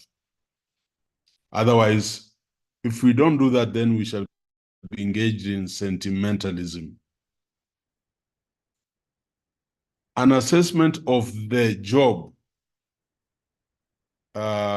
satisfaction among police officers within the police service in Kenya. I have thought through this and asked myself, okay, so what are we going to be doing here? So talk to me about this topic. I'm glad you have removed Embakasi, East, Sub-County, all those things. Yeah, good. Go ahead. Okay, Prof, thank you. What you usually tell us is what is disturbing you. And what is disturbing me is the fact that police officers in this country work so hard. They are trained, they are recruited in the National Police Service. They are trained. The government uses a lot of money to train them. Barely after someone has served for 2 to 3 years, the police officers feels distressed. They don't feel appreciated.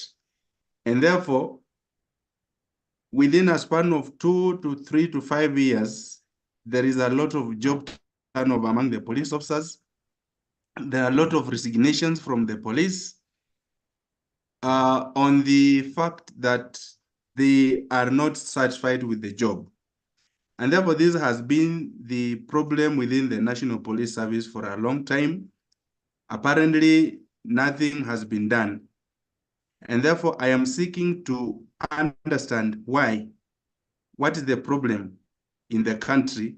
What is the problem within the National Police Service, and particularly the government, that makes the police officers to lose hope, that makes the police officers to lose the morale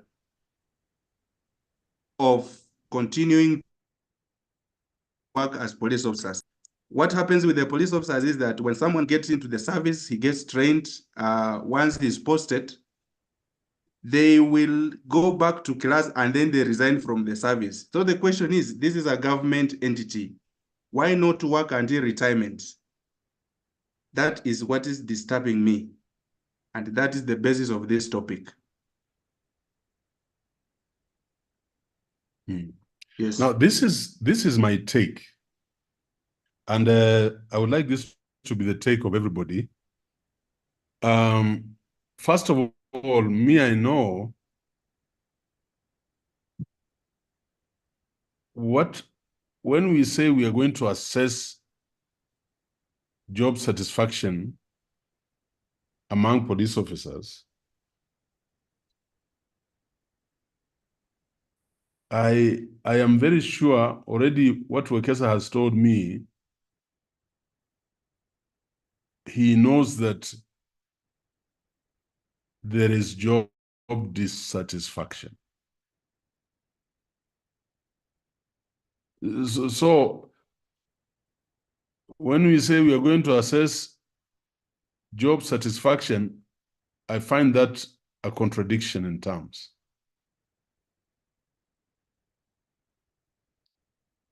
So, Wekesa, I want to persuade you that we are going in this study to bring out factors influencing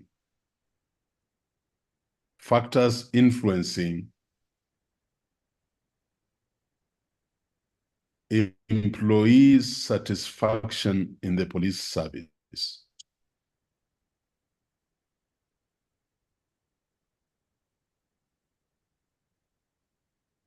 And we cannot make generalized statements because they are policemen who have served up to retirement. So factors influencing employee satisfaction in the police service,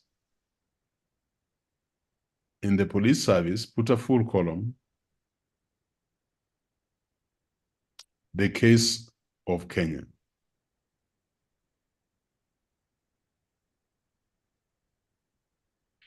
And I'm being deliberate here because, Wekesa, this is not an isolated case.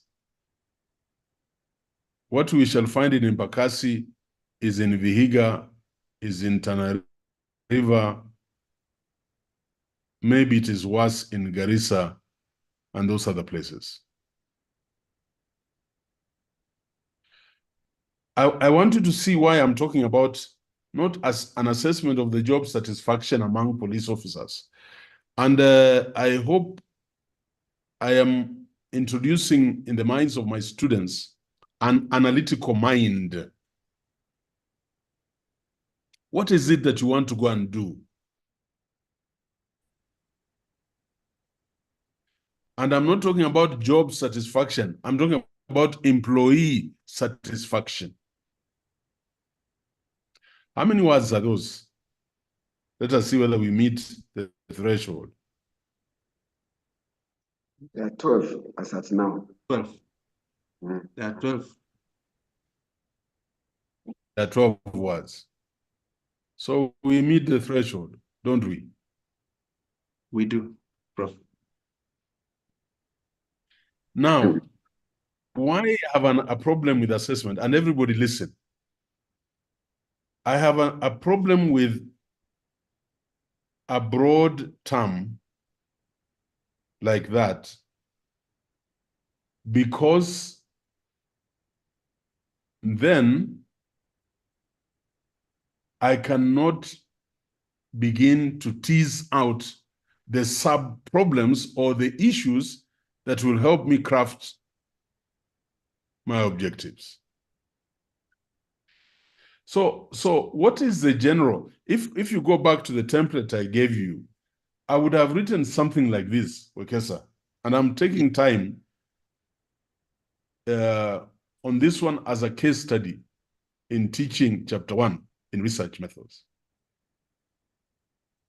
Notice I'm now talking about not job satisfaction, but employee satisfaction.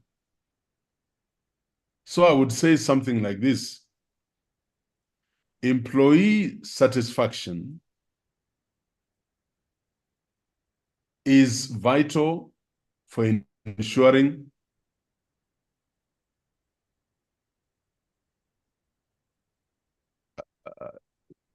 employee satisfaction is vital for ensuring the long-term efficiency and effectiveness of the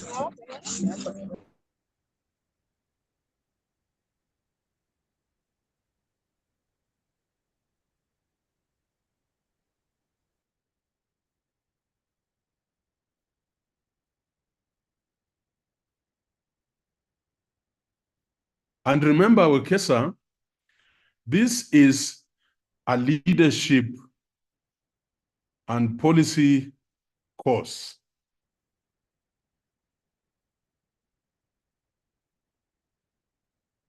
So I would have said this, maybe I don't want to go at the pace the keyboard is going. I would say that employee satisfaction is vital for ensuring the long-term efficiency and effectiveness of organizations in both the public and private sectors. Nowadays, comparable organizations use similar starting points to provide the inputs required for operations, such as financial and material resources, information, etc. Nevertheless, organizations achieve different levels of efficiency and effectiveness in their operations. I'm not picking the citations. The main reason for the differences between organizations lies in how the management of an organization understands and implements their role in human resource management, and whether it shows commitment and sets an example to its employees. It is only in this way that we can ensure the satisfaction of their employees. Monitoring satisfaction has been one of the main tasks of management that should not serve its own purpose, but should underpin the identification of opportunities to continuously improve human resources management processes in organizations. You see, first of all, Wekesa, this is a very rich area of study, but we can turn it to be a very simplistic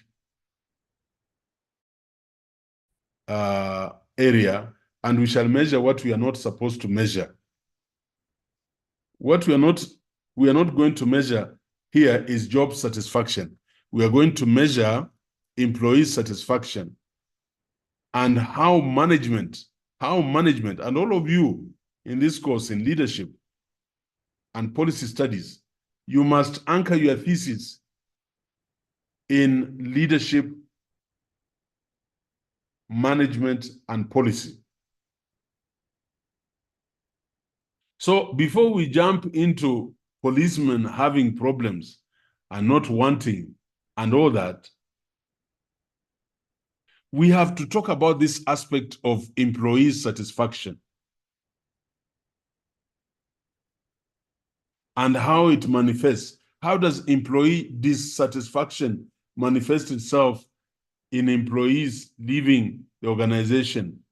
As Wekesa said, their attempts to actively voice their opinions, proposals for improvement, and so on. Activity in trade unions and policemen don't have them.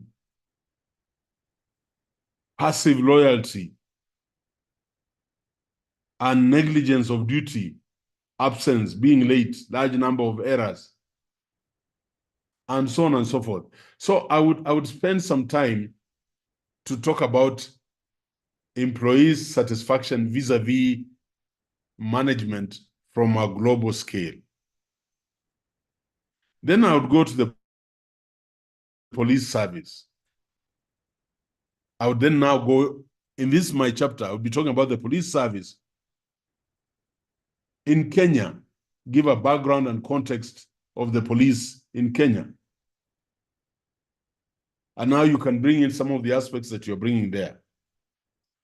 But Wekesa, for me and for everybody else, because we are not anticipating to craft objectives within this chapter, we are missing the opportunity under introduction and background of the problem to begin to know where your issues are and where the objectives will be crafted from.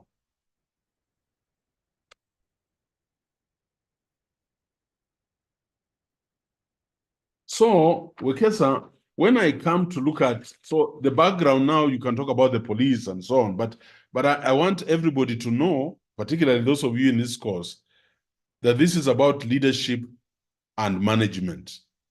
So you must deliberately bring in even somebody like Tasleen, who will not just be talking about reproductive sexual health. We'll be talking about the aspects of management and the policies that are there. Yes, when I come to Gaki with her thoughts on inclusive education, I'll also be talking about management aspects and the policy and leadership. So, Wekesa, if I were you, and thank God I'm not,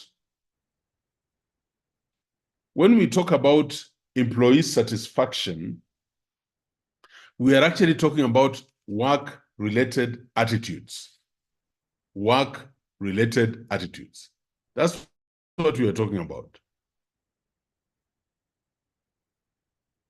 And you must be sensitive to that.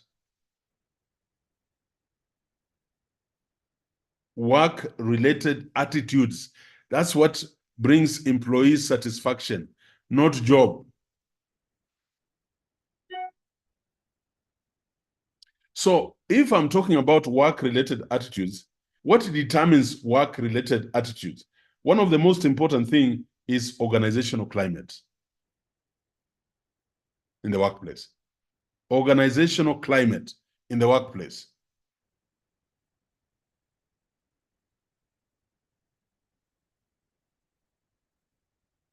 So what will I be talking? So one of my objectives, Wekesa, will be to evaluate the organizational climate at the workplace here. And what will I put in my questionnaire?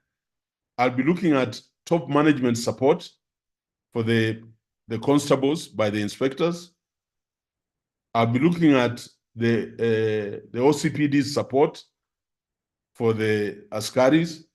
I'll also be looking at the stress levels, because that is part of the organizational climate in the questionnaire.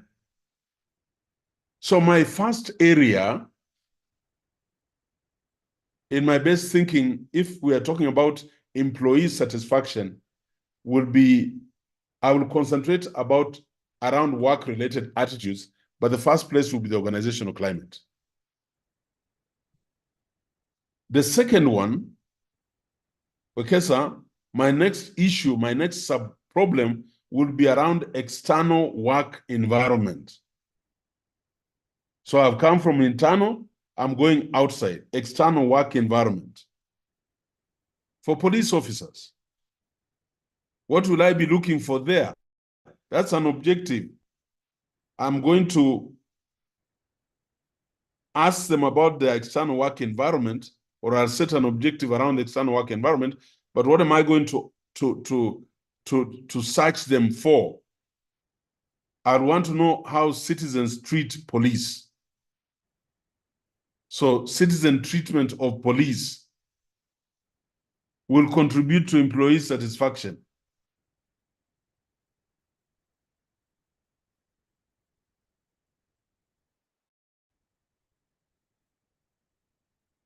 I want to in my questionnaire to ask them, how much cynicism do they encounter? Cynicism. It will affect whether I feel good about myself or not. Wachana na about police. You can bribe them even for 20 shillings. Police wako hapo mbele. Get me some loose 50 bob. Cynicism can really bring down somebody.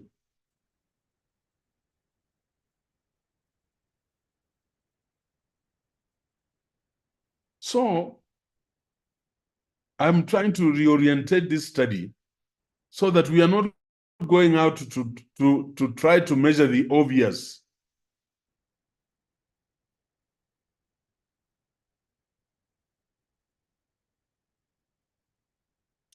And I want you to think about that. So the external work environment, how does it make policemen feel about their duty?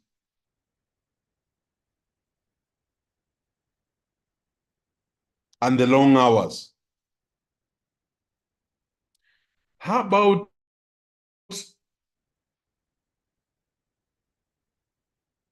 police fairness and effectiveness?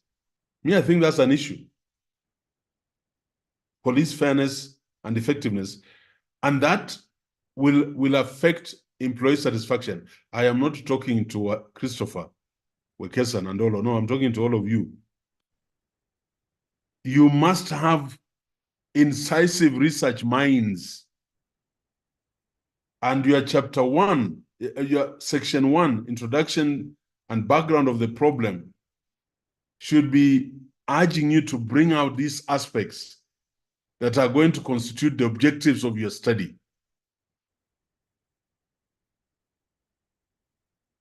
Otherwise, by the way, some of you move from introduction and background, you move through the problem statement, and then you start fabricating objectives. Yes, there is no alignment. There is no alignment. So, Wekesa, police fairness and effectiveness. I'm talking of procedural justice. I've had police say, ni nini kusumbukana na hii? Nukipeleka kotini, those people just walk away. Doesn't that make you feel so bad about your job?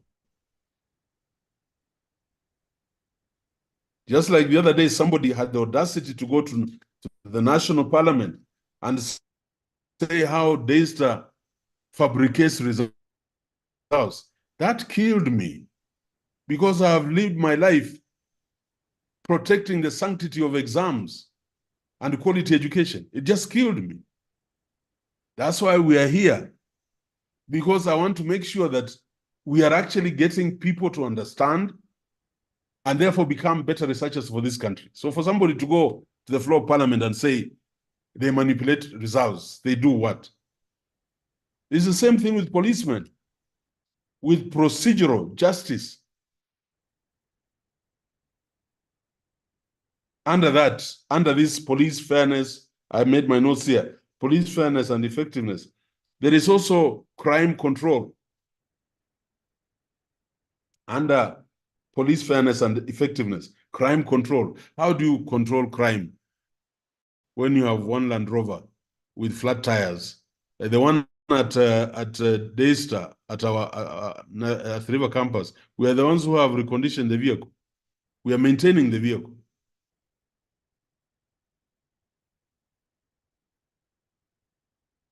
So how do they control crime?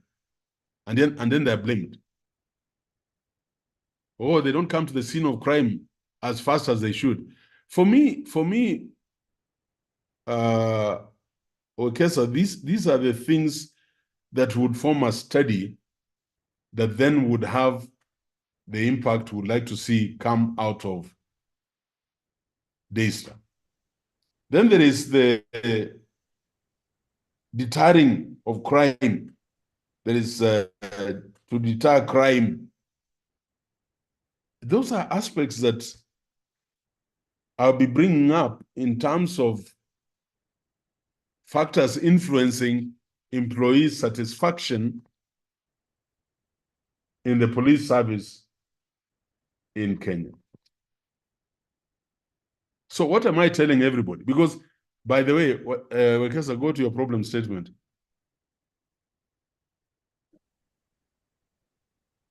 Who's nani anasongesha hii kitu? Go to your problem statement. Yeah. Look at that problem statement. All of you, now that you know what a problem statement is, look at that problem statement. Scroll down. Problem statement. Hiyo inaenda paka wapi? Have you seen any citation? There's no context. There's no manifestation. It's like Wekesa is recording the songs he records on weekends. Yeah. Oh God. I didn't want to talk about that. But you know why we are there?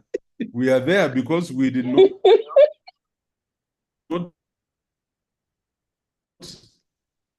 not deal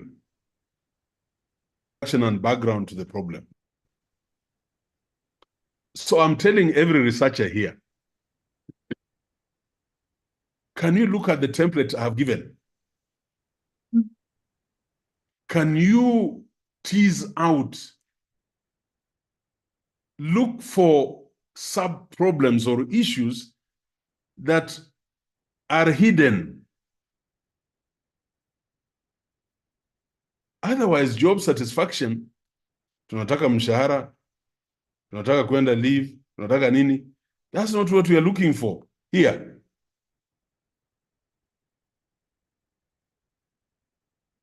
And then remember, you can't, these broad statements,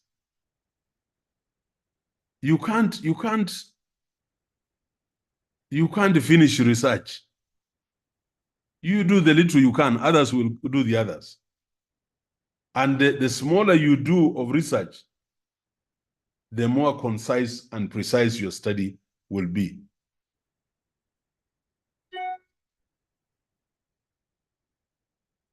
Professor, thank you for having the courage. Thank you, Prof. Kindly, Yes.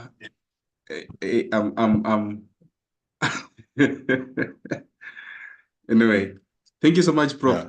Yeah. Kindly, Prof mentioned something about the theoretical framework of these points that you've made, and yeah. Maybe before you do that, now looking at all this, does my study, according to you, raise in the realm of leadership or policy or both? Thank you. It is in leadership. Okay.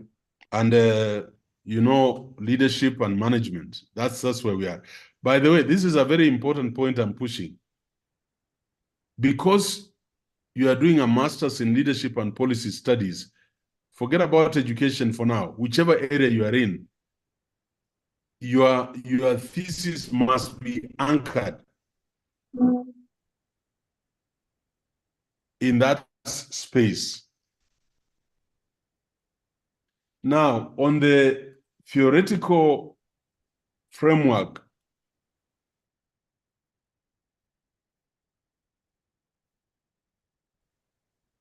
we are going to use the organizational theory.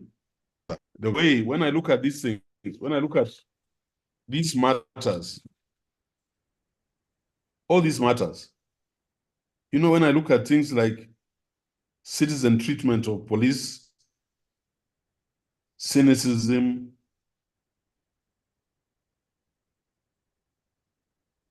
management support, stress, crime control, deterrent. When I look at these things, they resonate in the realm of behavior.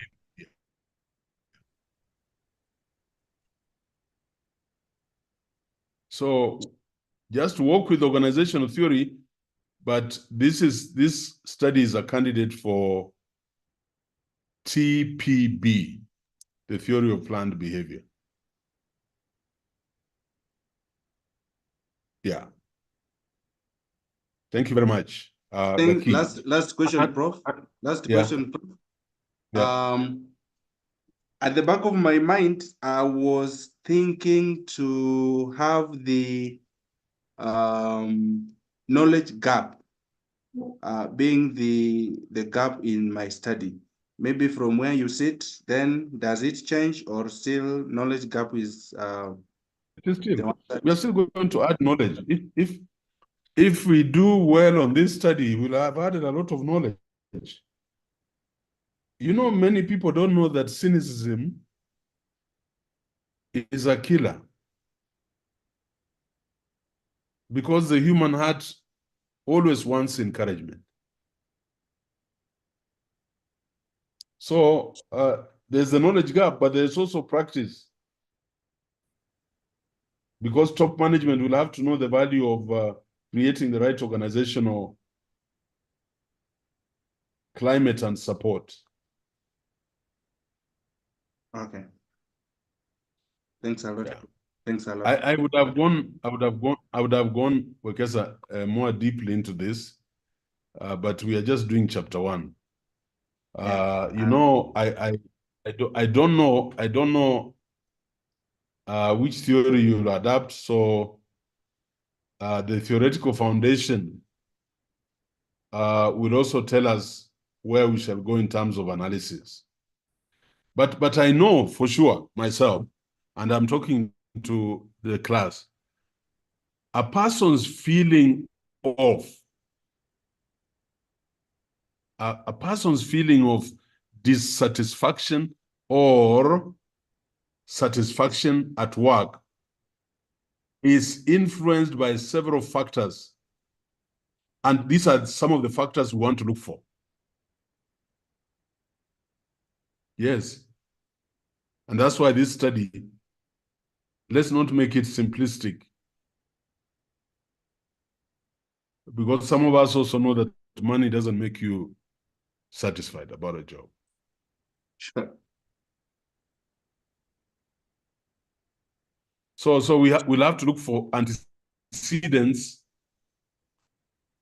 of employee satisfaction from empirical studies. By the way, all of you, I'm doing fast supervision. So you can first supervisor of reference, and then you have your second supervisor. After I finish chapter 1, finish chapter 2, finish chapter 3, I hand over this to you and your second supervisor. You can still reference me in where you need. And Wekesa, we can do something. We can give significance to this study from the way I see it. Yeah.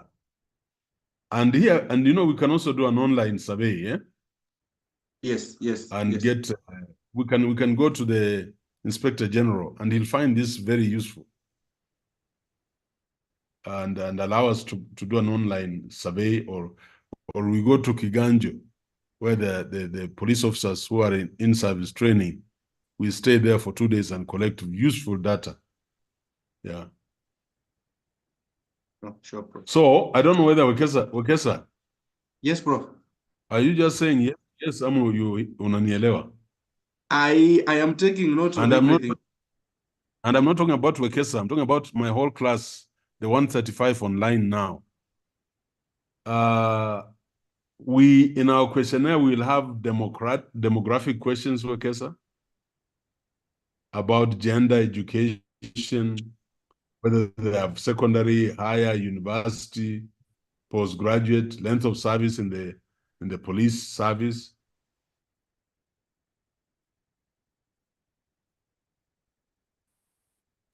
Like job, like the job position, the police officer, is he a police officer, senior police officer? Is he a leader of a unit?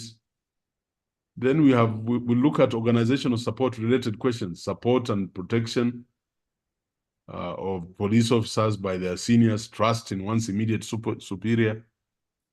We'll get very interesting questions. In other words, all of you, if you punish yourself to do those 4 studies related to the background of the problem, and then you do the studies that have worked around that problem, and then now you begin to tease out the areas that have not been touched, which we shall carry into our problem statement in the context as our gap, and then we shall generate objectives. And the whole thing is done. The rest is auto drive. Yeah. Chapter 2, chapter 3, chapter 4, tutaendelea hivyo. Gaki. Prof, as Gaki there was a question from, I think is a PhD student who asked whether they need to use, if they don't have a theory, as a project. I found that very interesting. I can be maverick and say, then give us a theory.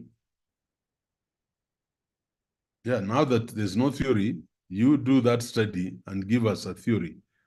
So theory generation is the ultimate of a qualitative study. But the gentleman who asked, I know what you're saying. What we shall do, you and your supervisor, or you and I, we shall look at all studies that have been done there and do a systematic review of those studies and see which are the critical variables that are coming out of those studies, and we use it as a model. So either way, you must find some anchoring of people who have worked in that space, even if there is no affirmed theory there. But then it also gives you an opportunity to generate a theory. Why not? So that will depend on the ambition, your ambition and the ambition of your supervisor.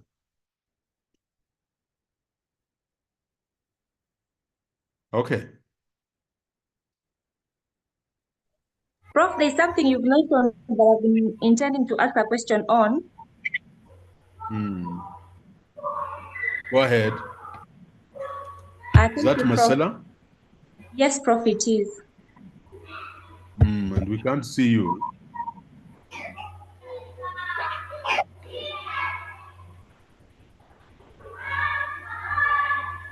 Okay, yeah, go ahead, Marcella.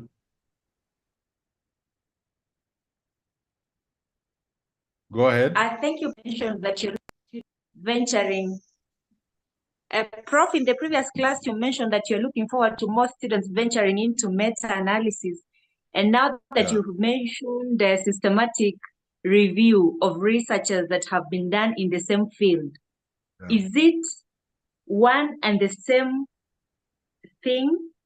No. Is there any difference between meta-analysis and system? Yeah, there's a difference. A systematic analysis does not do an analysis.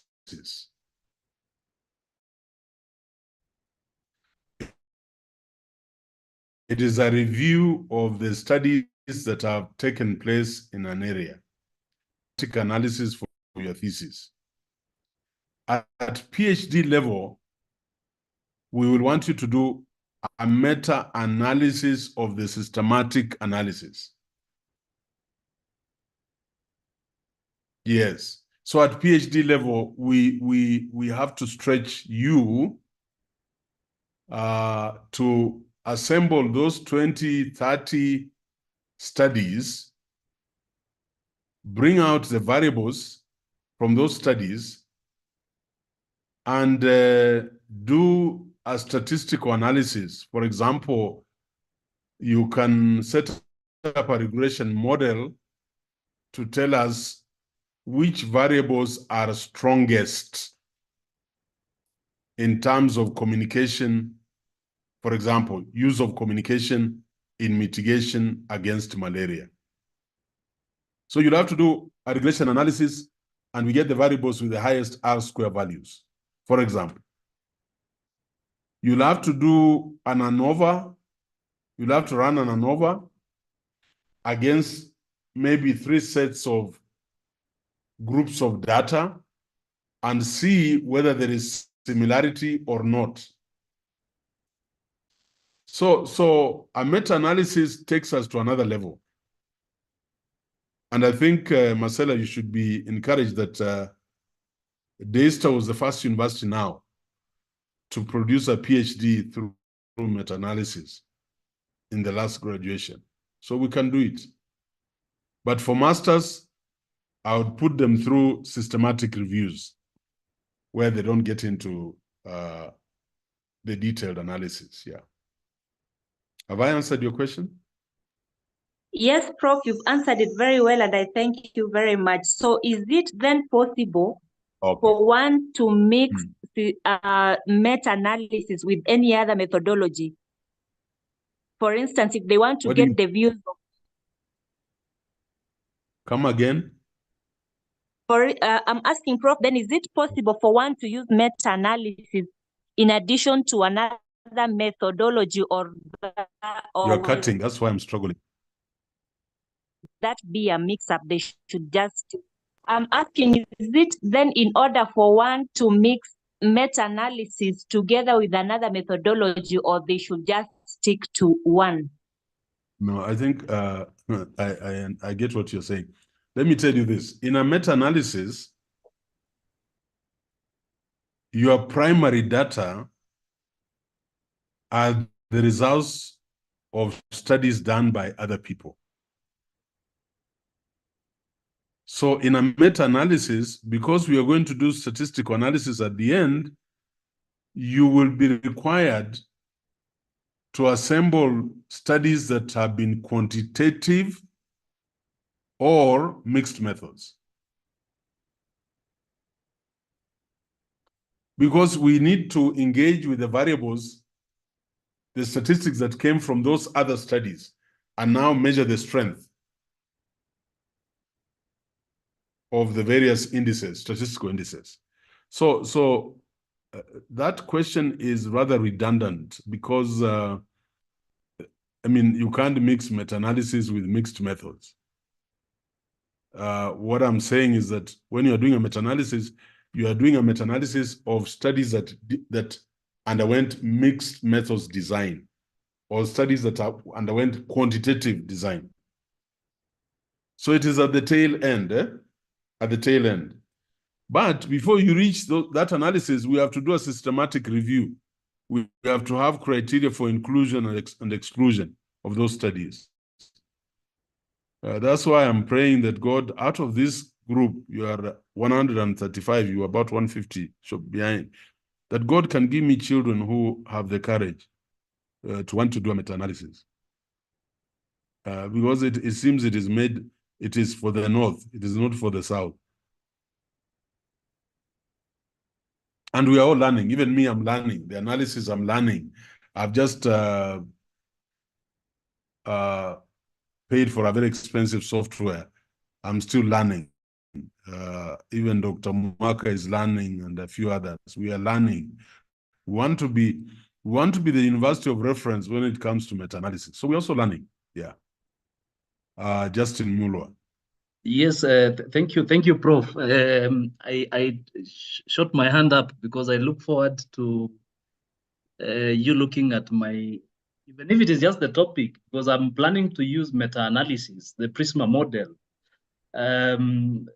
I already have my concept paper, and I still look forward to have you just have a snip of it and just get an opinion, and some guidance on it. Okay. And maybe my question. You're from which school? Strategic business school, strategic management. Okay. Okay. Yes.